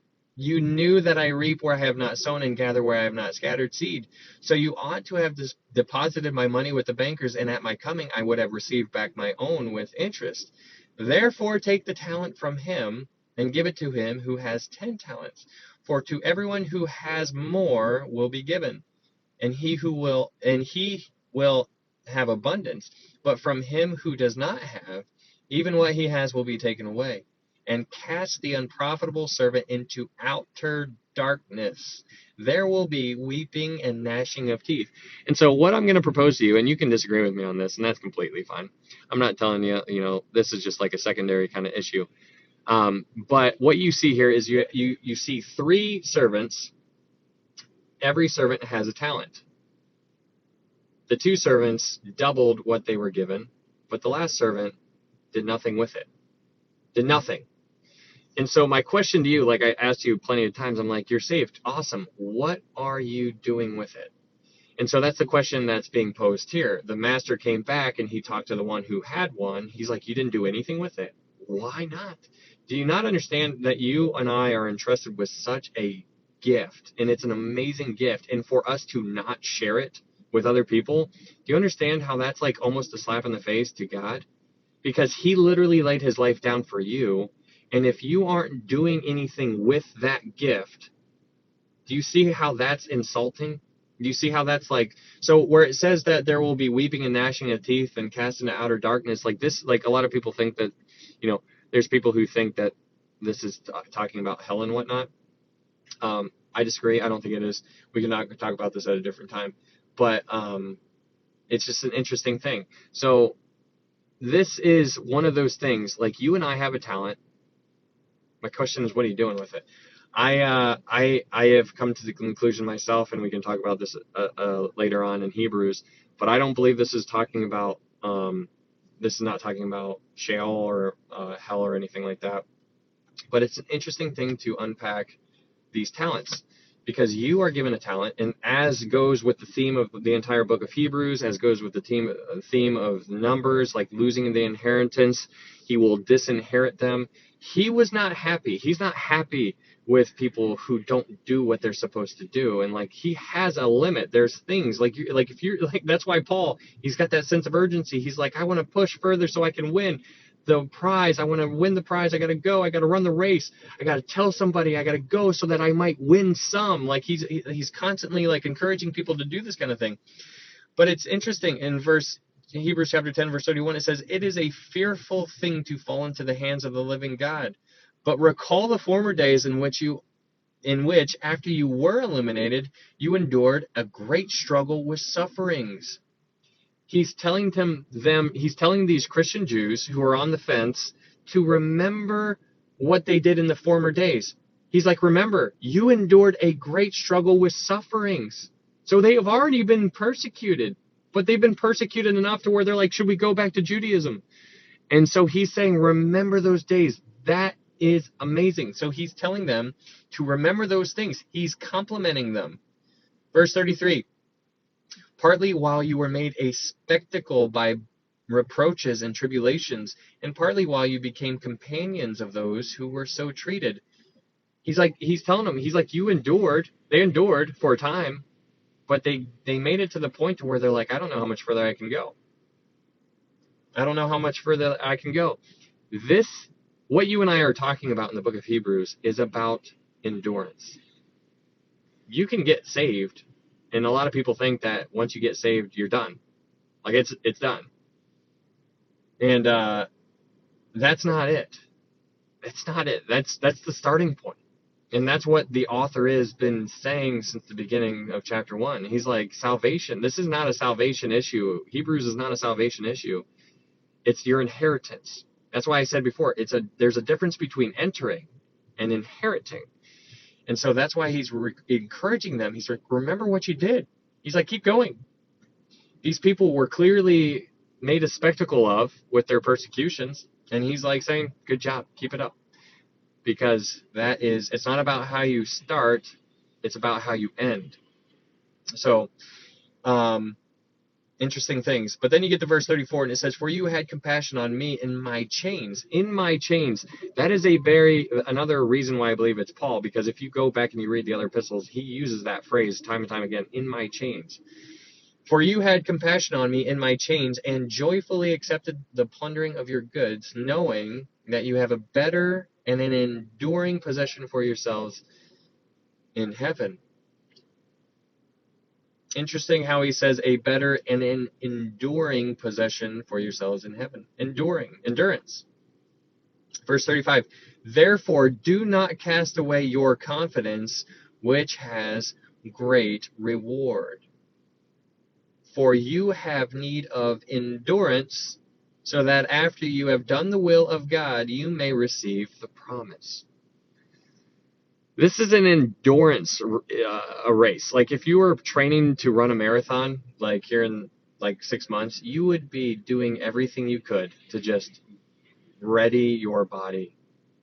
And it's insane the amount of effort and energy we put into running a race or going to the gym or hitting a new PR or doing this or doing that.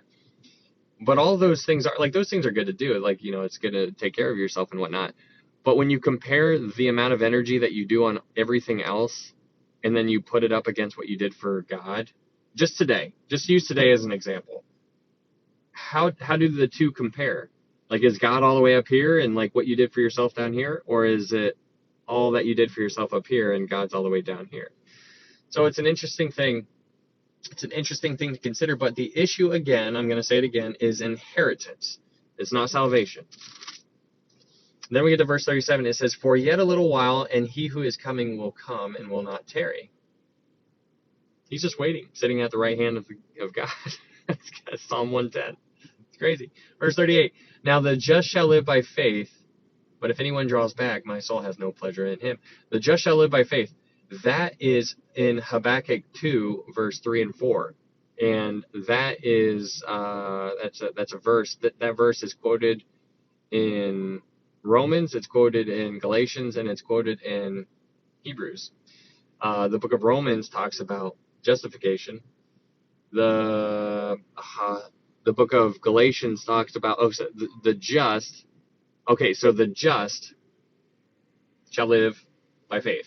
The just, one part, shall live, one part, by faith, one part. The just, that's Romans. Shall live, that's Galatians. By faith, that's Hebrews. So they're all three mentioned in each one of them. But in verse 39, but we are not of those who draw back to perdition, but of those who believe to the saving of the soul.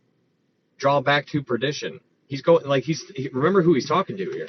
He's talking to Jews, Christian Jews, who are thinking about going back to the law. They're thinking about going back to the old ways, which is trampling what Jesus did underfoot.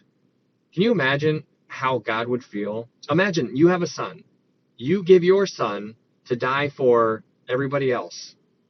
And then those people who accept your son and put their faith in your son to save them, they then are afraid to die, and they go back to how they once lived, just to pretend, we're just pretending, just so that I don't die and I don't get persecuted. That's what the whole idea. If you were the father, you'd be like, no, no. So hopefully that clears things up for you guys. But that's what's going on in Hebrews chapter 10. Tough book, or a tough chapter, I should say. But interesting. Hopefully you guys understood that. Hopefully I was able to get that across to you in a way that you guys can understand. But yeah. But yeah, guys, I'm gonna be getting off here in a second. But before I go, I want you to, if you disagree with me on some of those things, that's fine. I don't want you to disagree with me on salvation issue, though. I want you to know for sure how you can know for sure you can get to heaven. And the only way to get to heaven is by believing in Jesus Christ, that he is the Son of God, that he led a sinless life, died on the cross for your sins, and he rose again on the third day. The Bible says, for whosoever calls upon the name of the Lord shall be saved. That's it. It's not Christ and baptism. It's not Christ and going to church. It is Christ and Christ alone. So thanks, Holly. Don't know if that helps you guys at all, if that is illuminating in any kind of way, but yeah, Albert, thanks for being here, man. If you were here, I appreciate that. Can I say here, it's my birthday. Happy birthday. Absolutely, again. But my name is Ryan. If you guys are, I'm going to be going live tomorrow. Might be able to wrap up the next 3 chapters. I don't know. We'll see. But if you guys, yeah, Michaela, taking notes was, taking notes, what was the 5th warning? We haven't got to the 5th one. That'll come next time. Have a good night, Holly. But yeah, if you guys have any questions, feel free to message me on TikTok, direct message. I'd love to talk to you. You won't be bothering me, so don't feel like you'd be bothering me or he won't answer, because I totally will. And thank you guys so much for being here. And hopefully I'll see you tomorrow. Probably go or live around 12:30 Eastern time. So, all right, guys. You guys have a good night and stay safe. Hopefully I'll see you tomorrow.